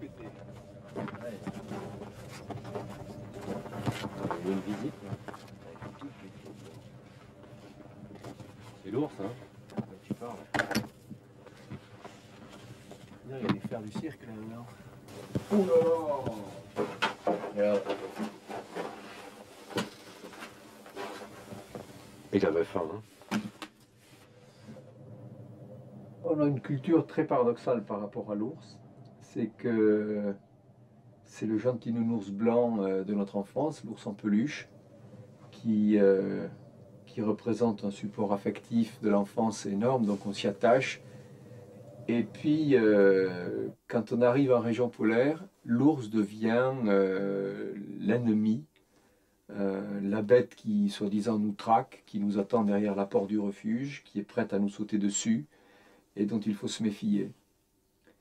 Et il y a du vrai dans tout ça, quoi. C'est-à-dire que c'est un animal qui est très violent, très puissant. Si jamais il s'acharne sur quelque chose, il a une puissance extrêmement démesurée par rapport à nous. Mais de là à dire que c'est un animal qui est agressif, qui en veut à la nature humaine, je ne crois pas.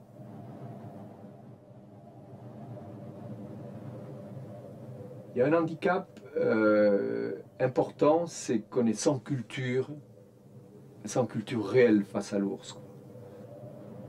On nous dit bien dans les livres, quand il commence à retrousser les babines, c'est qu'il a envie de mordre. On nous dit des choses comme ça, mais il faut se faire sa propre culture. Sentir l'animal, sentir son approche, sentir quand il est inquiet, hostile, qu'il regarde comme ça. Il serait intéressant de passer du temps ici, seul, un peu comme le font les trappeurs, à apprivoiser sa peur.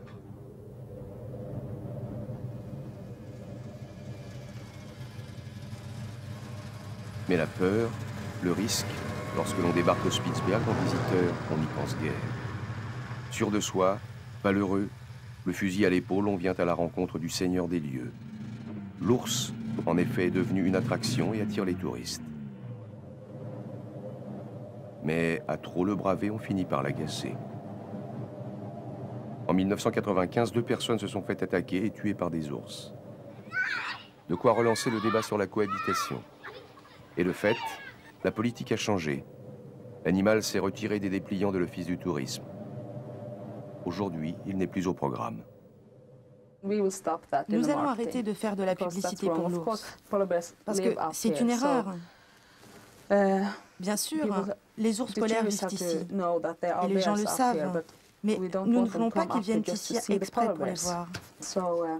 Oui, nous allons arrêter cela, à cause des 2 accidents qui ont eu lieu en 1995.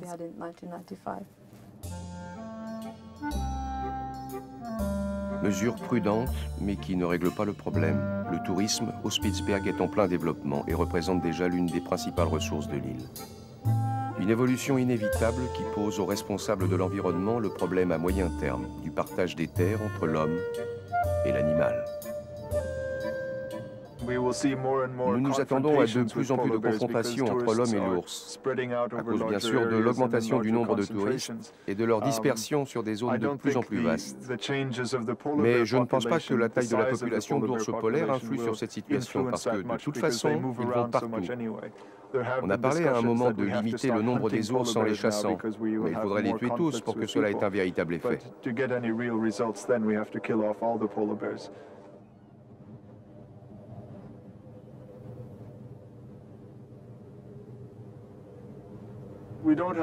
Il n'est pas dans notre intention de déterminer des zones spécifiques où on pourrait venir voir les ours polaires qui, de toute façon, ne sont jamais là où on les attend.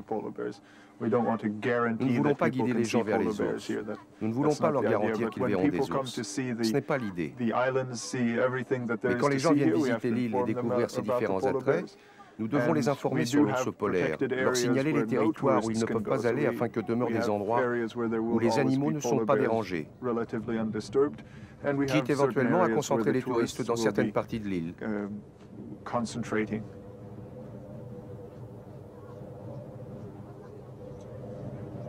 Le gouvernement norvégien a clairement déclaré que la protection de l'environnement est ici une priorité avant toutes les autres activités comme l'industrie, le tourisme ou l'exploitation minière. Alors, si on peut avoir des visiteurs et qu'ils rencontrent des ours, c'est bien, mais nous ne privilégierons pas le tourisme au détriment de la tranquillité des ours.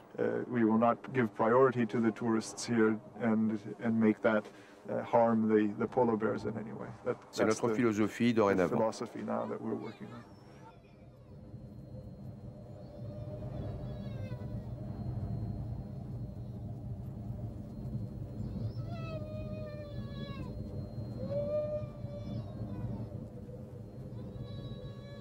L'ours, pour l'instant, demeure donc souverain au Spitzberg.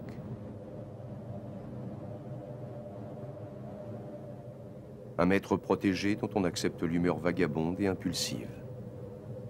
D'autant que sa population semble avoir atteint aujourd'hui un seuil d'équilibre naturel et ne s'accroît plus. Il ne tient qu'à l'homme, dorénavant, de ne pas revenir sur sa parole.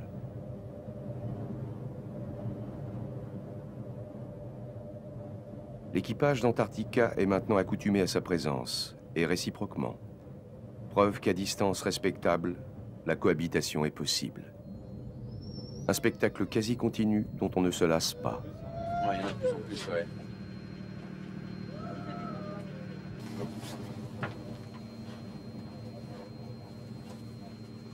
Il se déplace.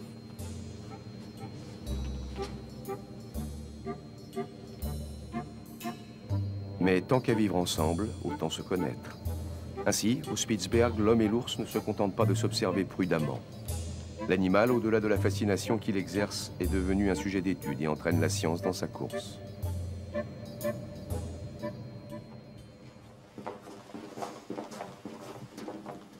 Oystenvig est sans doute l'un de ceux qui, dans sa vie, a le plus côtoyé les ours.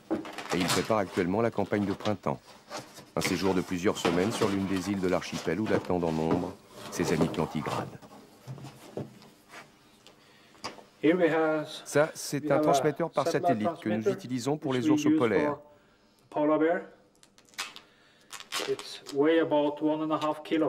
Il pèse environ 1,5 kg.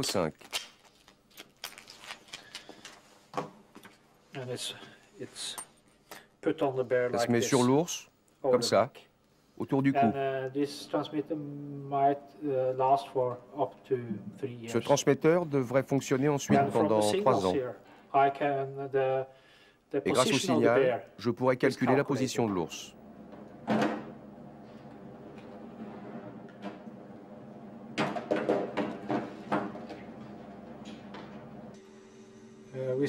Vous avez ici la Norvège, le Groenland,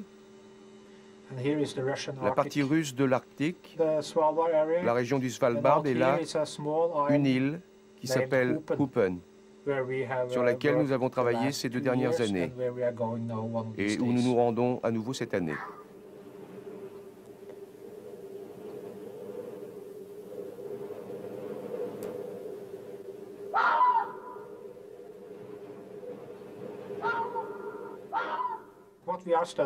Nous cherchons à savoir si la population d'ours du Svalbard est exclusivement locale ou si elle est commune avec celle d'autres régions, comme la Russie.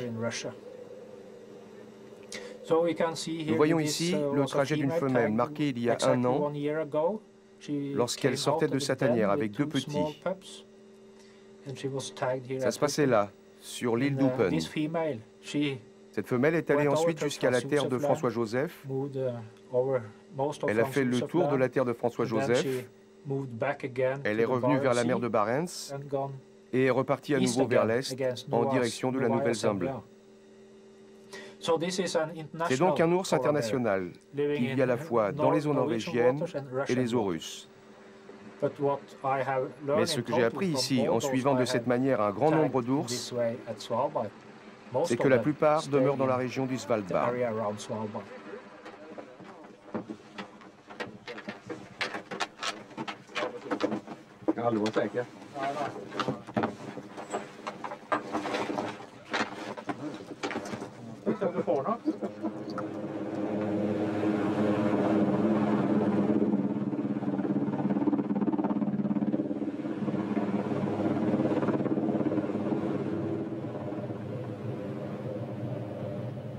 Upen, au sud du Spitsberg.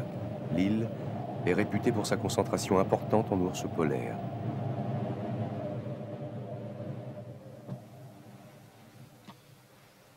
Øystenvig et ses collègues vont y passer 6 semaines, installés dans une cabane qui leur sert de camp de base.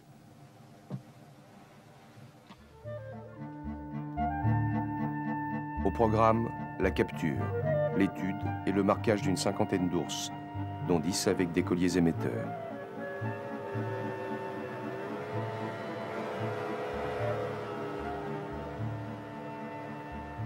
Première étape, repérer un animal et l'endormir à l'aide d'un fusil à seringue hypodermique. « 20 minutes sont nécessaires pour qu'agisse le somnifère.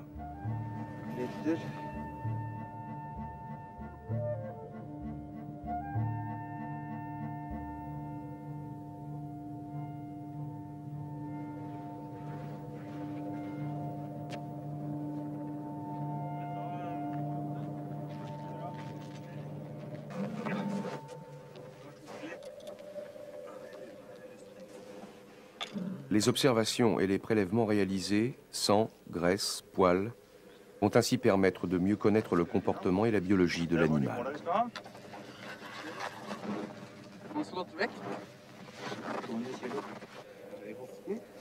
Mais également d'évaluer le taux de pollution contenu dans son organisme.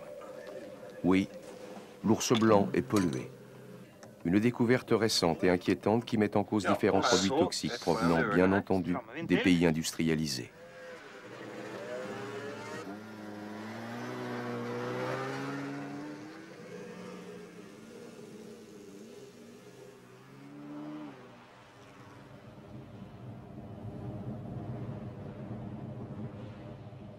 Drainé par les courants marins d'origine atlantique et arctique qui baignent les côtes du Svalbard, ces composés chimiques s'introduisent dans la chaîne alimentaire par le biais des micro-organismes et se concentrent chez le dernier animal de la chaîne, l'ours polaire. En analysant son sang, les scientifiques déterminent ainsi le niveau de pollution de l'écosystème arctique et s'inquiètent maintenant sérieusement des effets potentiels sur l'animal lui-même. Je ne dirais pas que la vie des ours polaires est en danger, mais nous avons observé que ces niveaux importants de pollution ont des effets certains sur d'autres espèces de mammifères. Ils diminuent le taux de reproduction, augmentent la mortalité, etc. Et nous craignons que la même chose n'arrive chez les ours, que leur taux de reproduction baisse, qu'ils tombent plus facilement malades. Alors, notre travail actuellement est de déterminer comment réagissent les ours polaires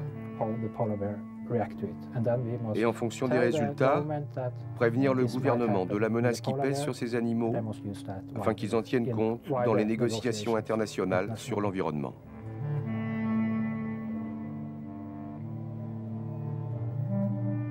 Plus que la proximité géographique, C'est cela, sans doute, la pollution, comme un invisible lien entre l'homme et l'animal, qui est le véritable problème de cette cohabitation. Car la place laissée au monde sauvage, aussi réglementée soit-elle, s'amenuise, au fur et à mesure de la dégradation des milieux naturels. Au point que l'on se demande parfois s'il existe un moyen, une voie, permettant de ne pas faire payer systématiquement à la nature l'existence de l'homme. Aujourd'hui, le Spitzberg est notre échantillon polaire le plus proche d'Europe. Et il faudrait bien comprendre que son enjeu ne se limite pas à un exotisme glacé et facilement accessible. D'une manière générale, en ayant parqué la vie sauvage, on en a aussi contraint l'évolution. Donc c'est une vie sauvage qui est une vitrine pour l'homme, mais elle est absolument indispensable, même si par moments c'est caricatural. C'est fondamental de laisser des espaces pour le développement des espèces qui cohabitent avec nous sur la planète. C'est important non seulement d'un point de vue philosophique, c'est important pour la survie de l'homme. Souvent on s'interroge quand on parle de biodiversité, le public qui ne connaît pas l'intérêt de la biodiversité ou l'homme politique est préoccupé par effectivement la survie, disons par moment, de ses habitants en zone difficile, a tendance à se dire, attends, commençons à nous occuper des hommes et puis on verra l'histoire de la nature après, quoi. La nature n'étant pour beaucoup de personnes que le décor de l'existence de l'homme. Et en fait, c'est important de conserver ces réservoirs d'équilibre. Les zones sauvages sont des réservoirs d'équilibre, des réservoirs viraux, des réservoirs de parasites. Si on les supprime, je ne sais pas où vont aller ces virus et ces parasites. On s'en rend compte à l'heure actuelle. Il y a certaines épidémies brutales de temps en temps qui anéantissent une population. Donc la biodiversité est fondamentale, pas que d'un point de vue philosophique ou d'accepter la nature comme un beau décor à notre existence, mais pour notre propre survie.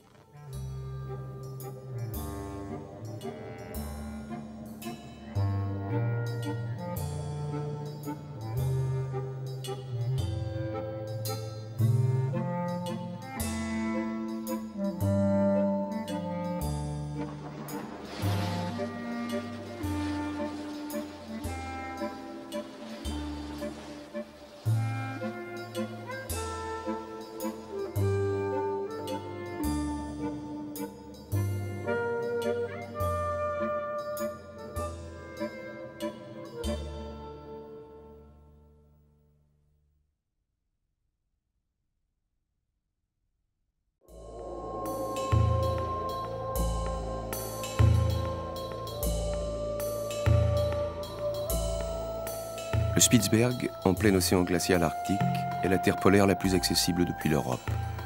Comme un échantillon de Grand Nord doté de toutes les caractéristiques physiques et biologiques de ces régions extrêmes. Et il constitue à ce titre un lieu privilégié pour l'étude des phénomènes propres à ces latitudes, mais dont les effets interviennent directement dans l'équilibre général de toute notre planète. L'enjeu est de taille et justifie que l'on vienne jusqu'ici braver les rigueurs du climat afin d'arpenter et ausculter ces surfaces gelées.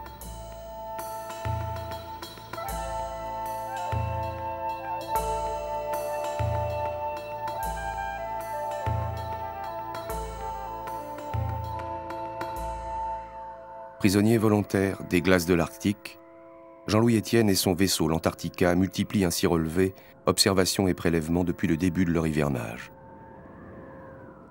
Et c'est cette longue présence sur le terrain qui fait tout l'intérêt scientifique de la mission. Comme un poste d'observation avancé où est consigné au jour le jour l'évolution de la situation. Une plateforme logistique également qui permet l'exploration des zones environnantes. Aujourd'hui, l'équipe prépare une mission de prélèvement dans un fjord couvert par la banquise à quelques 150 km du bateau. On verra, ça serait bien qu'il y ait un coup de froid avant d'avoir un coup de nord. Tu vois, de manière à ce que la glace qui s'est enfoncée là puisse se souder quoi, et qu'on puisse y aller quoi. Après un bon coup de neige là-dessus et puis bon. 6h30 du matin, préparation et chargement du matériel pour le départ.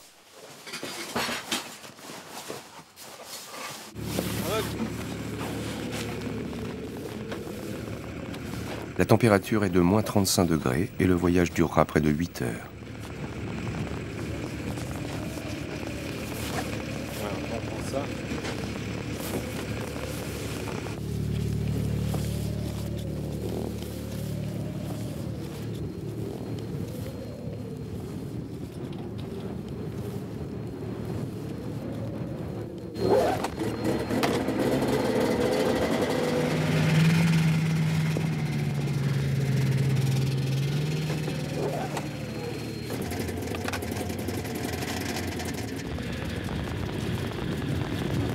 Allez, à quelques jours. Hein. D'accord. Allez.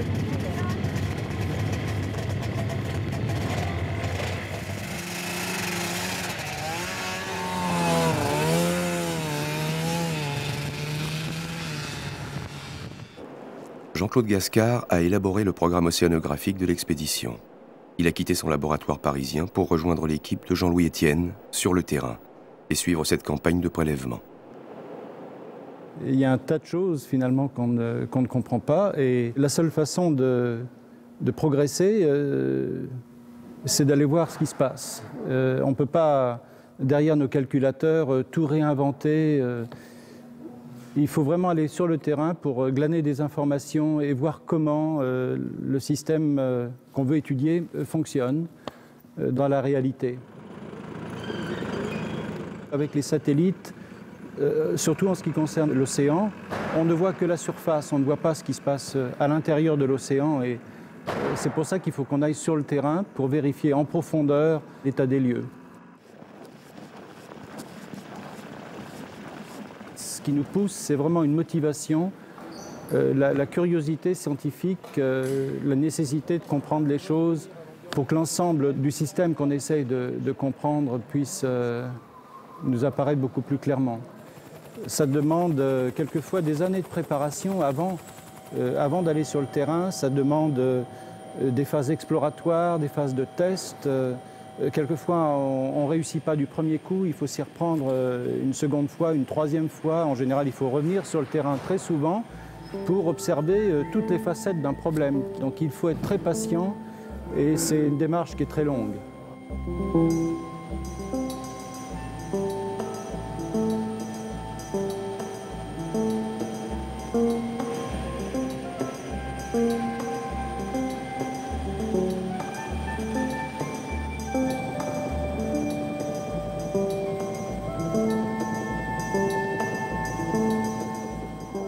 L'équipe est au rendez-vous en bordure du Storfjord. Le Storfjord, c'est le plus grand fjord du Spitzberg, 10 000 km² de banquises instables qui font face aux grandes bases. Une banquise fréquemment brisée par les courants et les marées et reformée sous l'action du froid intense. Une zone riche en activité et à ce titre passionnante sur le plan scientifique.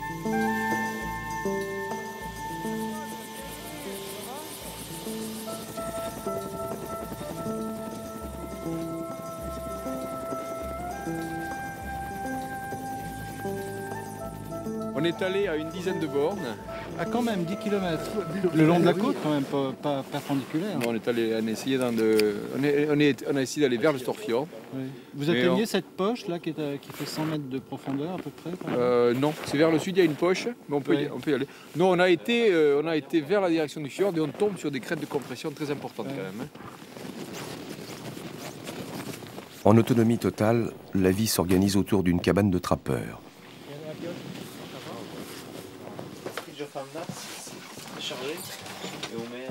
Minuscule refuge où 6 personnes vont vivre et travailler pendant une semaine. Vu qu'il est isolé par la neige, par la neige, ça évite parce que là maintenant ça commence à être costaud à faire un trou. Ah ouais, l'isolement, l'inconfort matériel, les températures extrêmes seront le lot quotidien de l'équipe pendant cette mission. Mais l'intérêt scientifique du Storfjord vaut bien quelques sacrifices.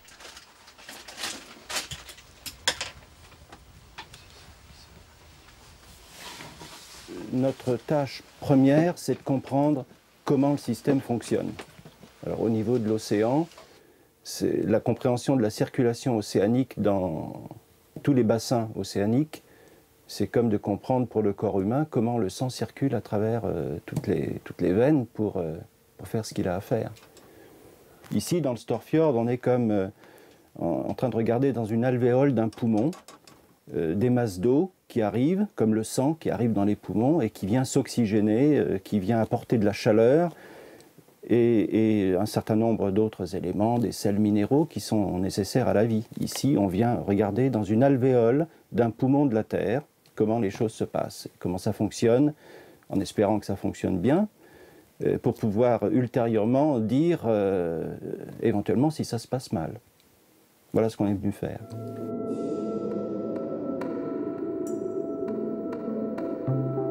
Ici, au Storfjord, comme ailleurs en Arctique et en Antarctique, il existe un phénomène particulier, la banquise.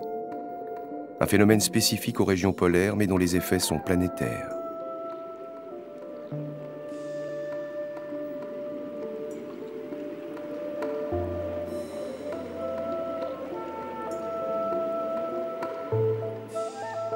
Lorsque, sous l'effet du froid, l'eau de mer se transforme en glace, elle rejette en même temps le sel qu'elle contient naturellement.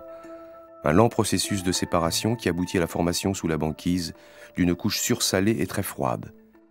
C'est ce qu'on appelle les saumures. Mais les saumures très salées et très froides possèdent aussi une densité bien supérieure à celle des autres masses d'eau. Et c'est cette densité qui vont les entraîner vers le fond où elles se répandent, suivant les reliefs du plancher océanique jusqu'à irriguer l'ensemble de l'océan mondial. Ces eaux froides qui cheminent en profondeur vers l'équateur sont remplacées par un volume d'eau équivalent, dérivant en surface depuis les régions chaudes. La formation de la banquise et des saumures qui en résultent sont ainsi l'un des principaux moteurs de la circulation océanique mondiale. Pour mieux comprendre ce phénomène essentiel, c'est au cœur des régions polaires et sous la glace qu'il faut aller chercher les informations.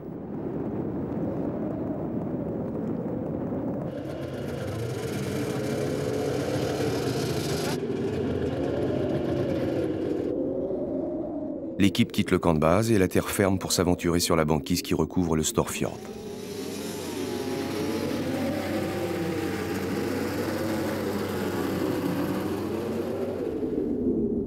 Le danger est permanent car sous cette couche de glace, il y a l'océan glacial arctique. Destination, des points de sondage prédéterminés sur carte en fonction de la profondeur de l'océan. Il reste 3 km, il faut aller vers le berg. On est à 4000 du point plus au sud et il faut qu'on tire un peu plus à l'est. On est ici là, et il faut qu'on descende plein sud jusqu'ici à 77,45. Bon, oui, tout près. On peut tailler vers là alors, hein. Ouais. Allez. C'est lourd, tu vas là-bas.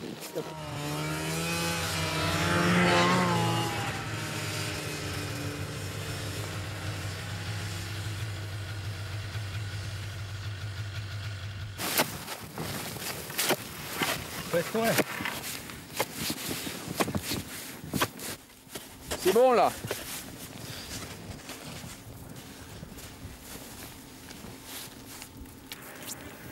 Elle est jeune, elle est vachement salée. Elle a encore plein de sel là et elle s'est formée il n'y a probablement pas très longtemps. Elle n'est pas très dure, elle est facile à casser. Nous sommes dans le Storfjord, qui veut dire en norvégien le grand fjord. Et on est là parce que cet endroit est très actif, hyper actif même on peut dire, en termes de production de glace de mer et des saumures qui résultent de cette formation de glace. Et c'est pour comprendre ce phénomène d'hyperactivité que nous sommes là, parce que c'est une clé de la compréhension des écosystèmes arctiques en général. Le Storfjord n'est pas le seul à fonctionner de cette manière. Il y a d'autres endroits où ces processus, disons, existent également. Donc les étudier ici, c'est les comprendre là-bas. Pour traquer les saumures et connaître la circulation océanique en œuvre dans le Storfjord, la technique est simple. Faire un trou dans la banquise, à l'endroit sélectionné, et y plonger une sonde jusqu'au fond. Une méthode simple, mais un matériel sophistiqué. Cette sonde, truffée d'électronique, est un véritable espion sous-marin.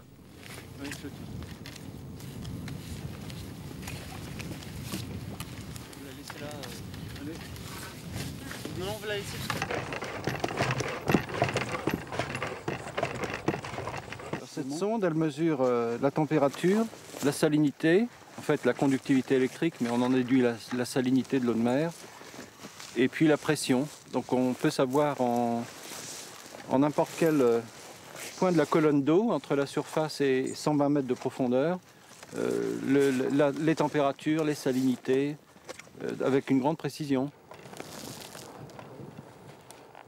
Voilà, on est arrivé en surface.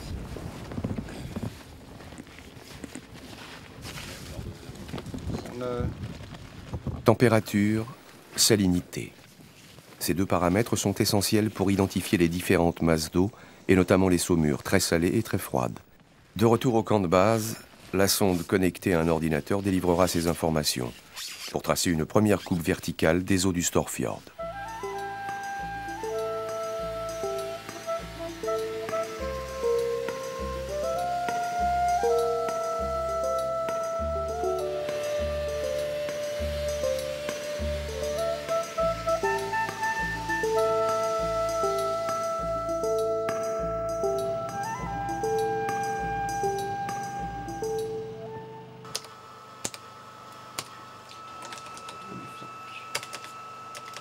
Là, les résultats de la sonde sont affichés là, sur le micro. On a tracé les deux courbes de température et de salinité. On voit sur ces deux graphiques trois masses d'eau qui sont bien identifiées. La masse d'eau de surface jusque vers 50 mètres de profondeur, donc entre la surface et 50 mètres. Une eau qui est la plus froide des trois et également la moins salée. Ensuite, une masse d'eau un niveau intermédiaire entre 50 et 80 mètres qui est sensiblement plus chaude, elle fait 0,2 degrés de mieux, et une salinité également légèrement supérieure. Et une troisième masse d'eau qui est bien distincte de la précédente, avec à nouveau un saut de salinité et de température également. Ce qui est un petit peu surprenant, c'est que d'une part, on n'a pas de traces de saumure sur le fond, parce que si c'était le cas, la salinité devrait bien croître vers le fond, mais la température devrait décroître. Là, ça nous met un petit peu l'eau à la bouche, hein, et il va falloir qu'on essaye d'obtenir plus de profil. Mais c'est déjà un renseignement intéressant sur l'état du fjord au cours de l'hiver et dans cette partie du fjord. C'est les eaux atlantiques, ça là, qui rentrent, tu crois? C'est chaud là. C'est probablement l'influence de l'eau atlantique, ça ne peut être que cela. Parce que s'il y a un accroissement de salinité en même temps qu'un accroissement de température, c'est le signe de l'influence de l'eau atlantique. D'où aussi le fait que l'on va probablement retrouver dans ces masses d'eau pas mal de vie. Les eaux atlantiques sont assez riches en éléments, en matière biologique. Et on va probablement trouver des résultats intéressants sur le contenu biologique de ces masses d'eau. Pluridisciplinaire, la mission au Spitzberg s'intéresse aussi à la vie qui subsiste en hiver sous la banquise. Attention quand le bord du filet va arriver, il ne faut pas l'accrocher. Ouais.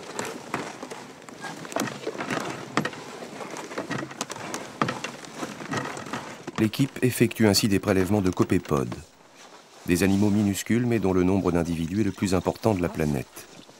Présents dans toutes les mers du monde, ces animaux peuvent aussi fournir des informations sur la circulation des masses d'eau. Les animaux qui vivent dans ces masses d'eau sont aussi des marqueurs.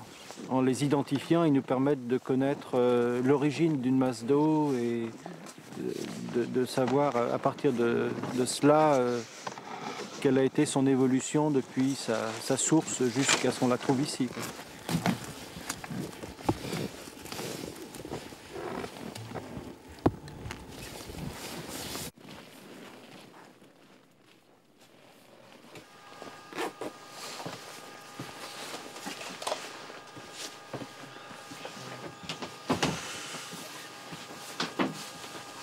Les tout petits bougent.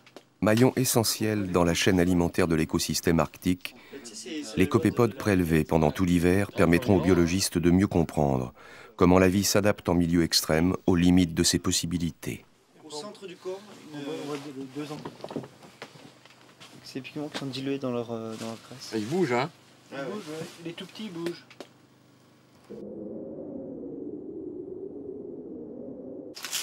Ah, c'est très demandant le froid quand même, hein.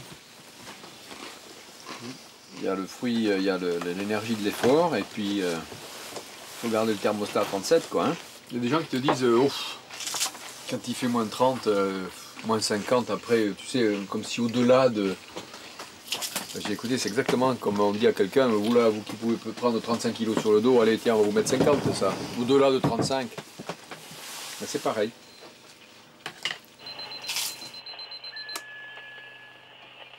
Antarctica, Antarctica, Antarctica, je te propose 37-30. 37-30, 37-30, m'as-tu reçu à toi? L'Antarctica, qui reçoit régulièrement des informations satellites sur la météo et les conditions d'englacement, demeure le centre de contrôle de l'opération. Antarctica, Antarctica, Antarctica, est-ce que tu me reçois ici à Garbukta à toi? Les deux points qui sont au nord, tout à fait au nord, et le point qui est à la hauteur de Garbukta, un petit peu plus au nord, sont inaccessibles, ils sont tous dans l'eau, donc il y a beaucoup de leads ouverts dans le Storfjord, il y a beaucoup d'eau dans le Storfjord, et donc seul le point du sud apparemment a l'air accessible, nous n'avons pas été tout à fait au bout aujourd'hui. S'il fait beau, nous allons y aller demain. Qu'est-ce que donne la météo à toi?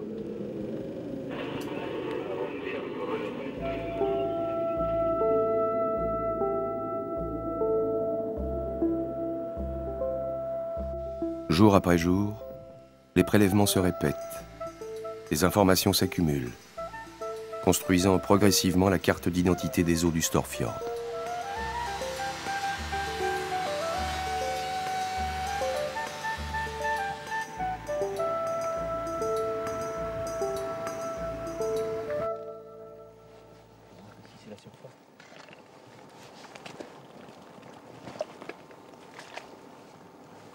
Doucement, doucement, doucement.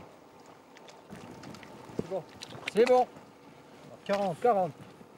30, ouais, donc on va se mettre les 40 là.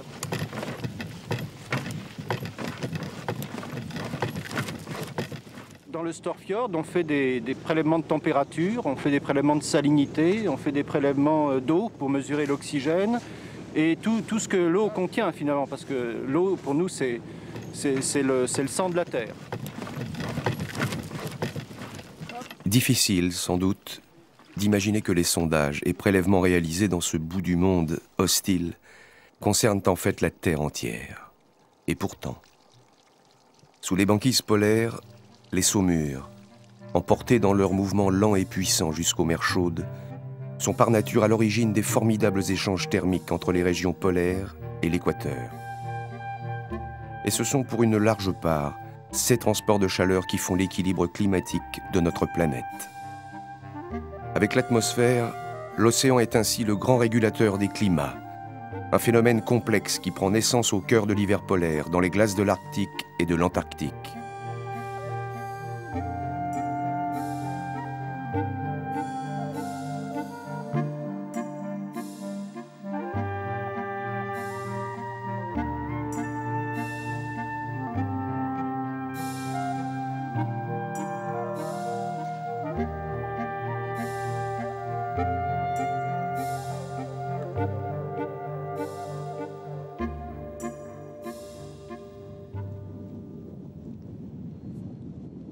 De retour au bateau, après une semaine de travail sur le terrain, les prélèvements et les informations sont immédiatement traités.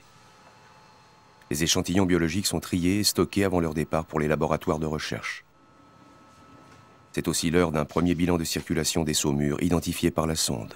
Ce qui est intéressant, c'est que ça c'est la température là, qui décroche à 70 mètres à la station 7, et ça décroche à 110 mètres, c'est-à-dire 40 mètres plus profond, à la station 6. Quand tu regardes la topographie ici, entre 6 qui était là et 7 qui était ici, tu as tes 40 mètres. Donc ça, t'as toute la masse d'eau qui descend par gravité le long du plancher. Cette mission au Storfjord, comme toutes celles effectuées depuis le début de l'hivernage, poursuit le même but. Mieux connaître le rôle et le fonctionnement de l'océan glacial arctique. Et pour espérer un jour le comprendre avec précision, il faudra bien d'autres missions, bien d'autres prélèvements et un vaste effort de recherche.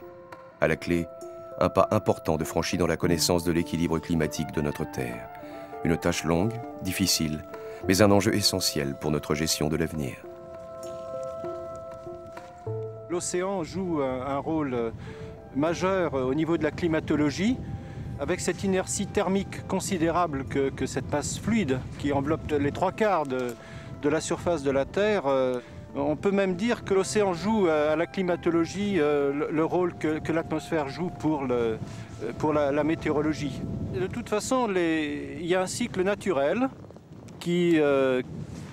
avec lequel il faut vivre, qui fait basculer les climats de la Terre de régimes glaciaires à des régimes interglaciaires, comme celui que nous vivons actuellement. Et ça, il faut faire avec. Il n'y a pas d'angoisse à entretenir à ce point de vue-là. Par contre, on a quelques inquiétudes en ce qui concerne la concentration en gaz carbonique, par exemple, qui charge l'atmosphère à un niveau actuellement qui est sans précédent dans l'histoire de la Terre. Et on sait que le gaz carbonique joue un rôle, est un gaz à effet de serre, donc qui chauffe la Terre. Ce gaz à effet de serre donc, peut avoir un effet de perturbation du climat. Donc on a quelques inquiétudes à ce sujet pour savoir quelles peuvent en être les répercussions. Ok, au revoir. Hein. Oui, allez, à bientôt. Je reviens ici le 15 avril pour essayer avec l'ARS de recommencer à faire des prélèvements, des sondages. Allez, au revoir. Au revoir Jean-Claude. Salut. Salut. Allez, bon retour. Au revoir. Salut Didier. Salut à tout le monde. Hein? Salut Francis. Salut. C'est celui-là que je prends. Ouais. Salut. Bon retour. Merci. Hein. Salut. Et puis bon le scientifique, il n'a pas de message politique. Il a un message basé sur une connaissance scientifique précise. Il doit le quantifier et transmettre son message à tous les hommes. Ensuite, aux gens qui sont responsables de la survie de l'espèce, de son développement, d'agir. C'est comme le docteur. Quand on va le voir, si le docteur vous dit « vous êtes malade », il ne peut pas vous forcer à vous soigner. Il faut savoir si... ce qu'il faut faire et dans quelle direction on veut agir pour préserver les mêmes chances aux générations futures de vivre dans un cadre de vie aussi attractif que celui que nous ont laissé nos aïeux.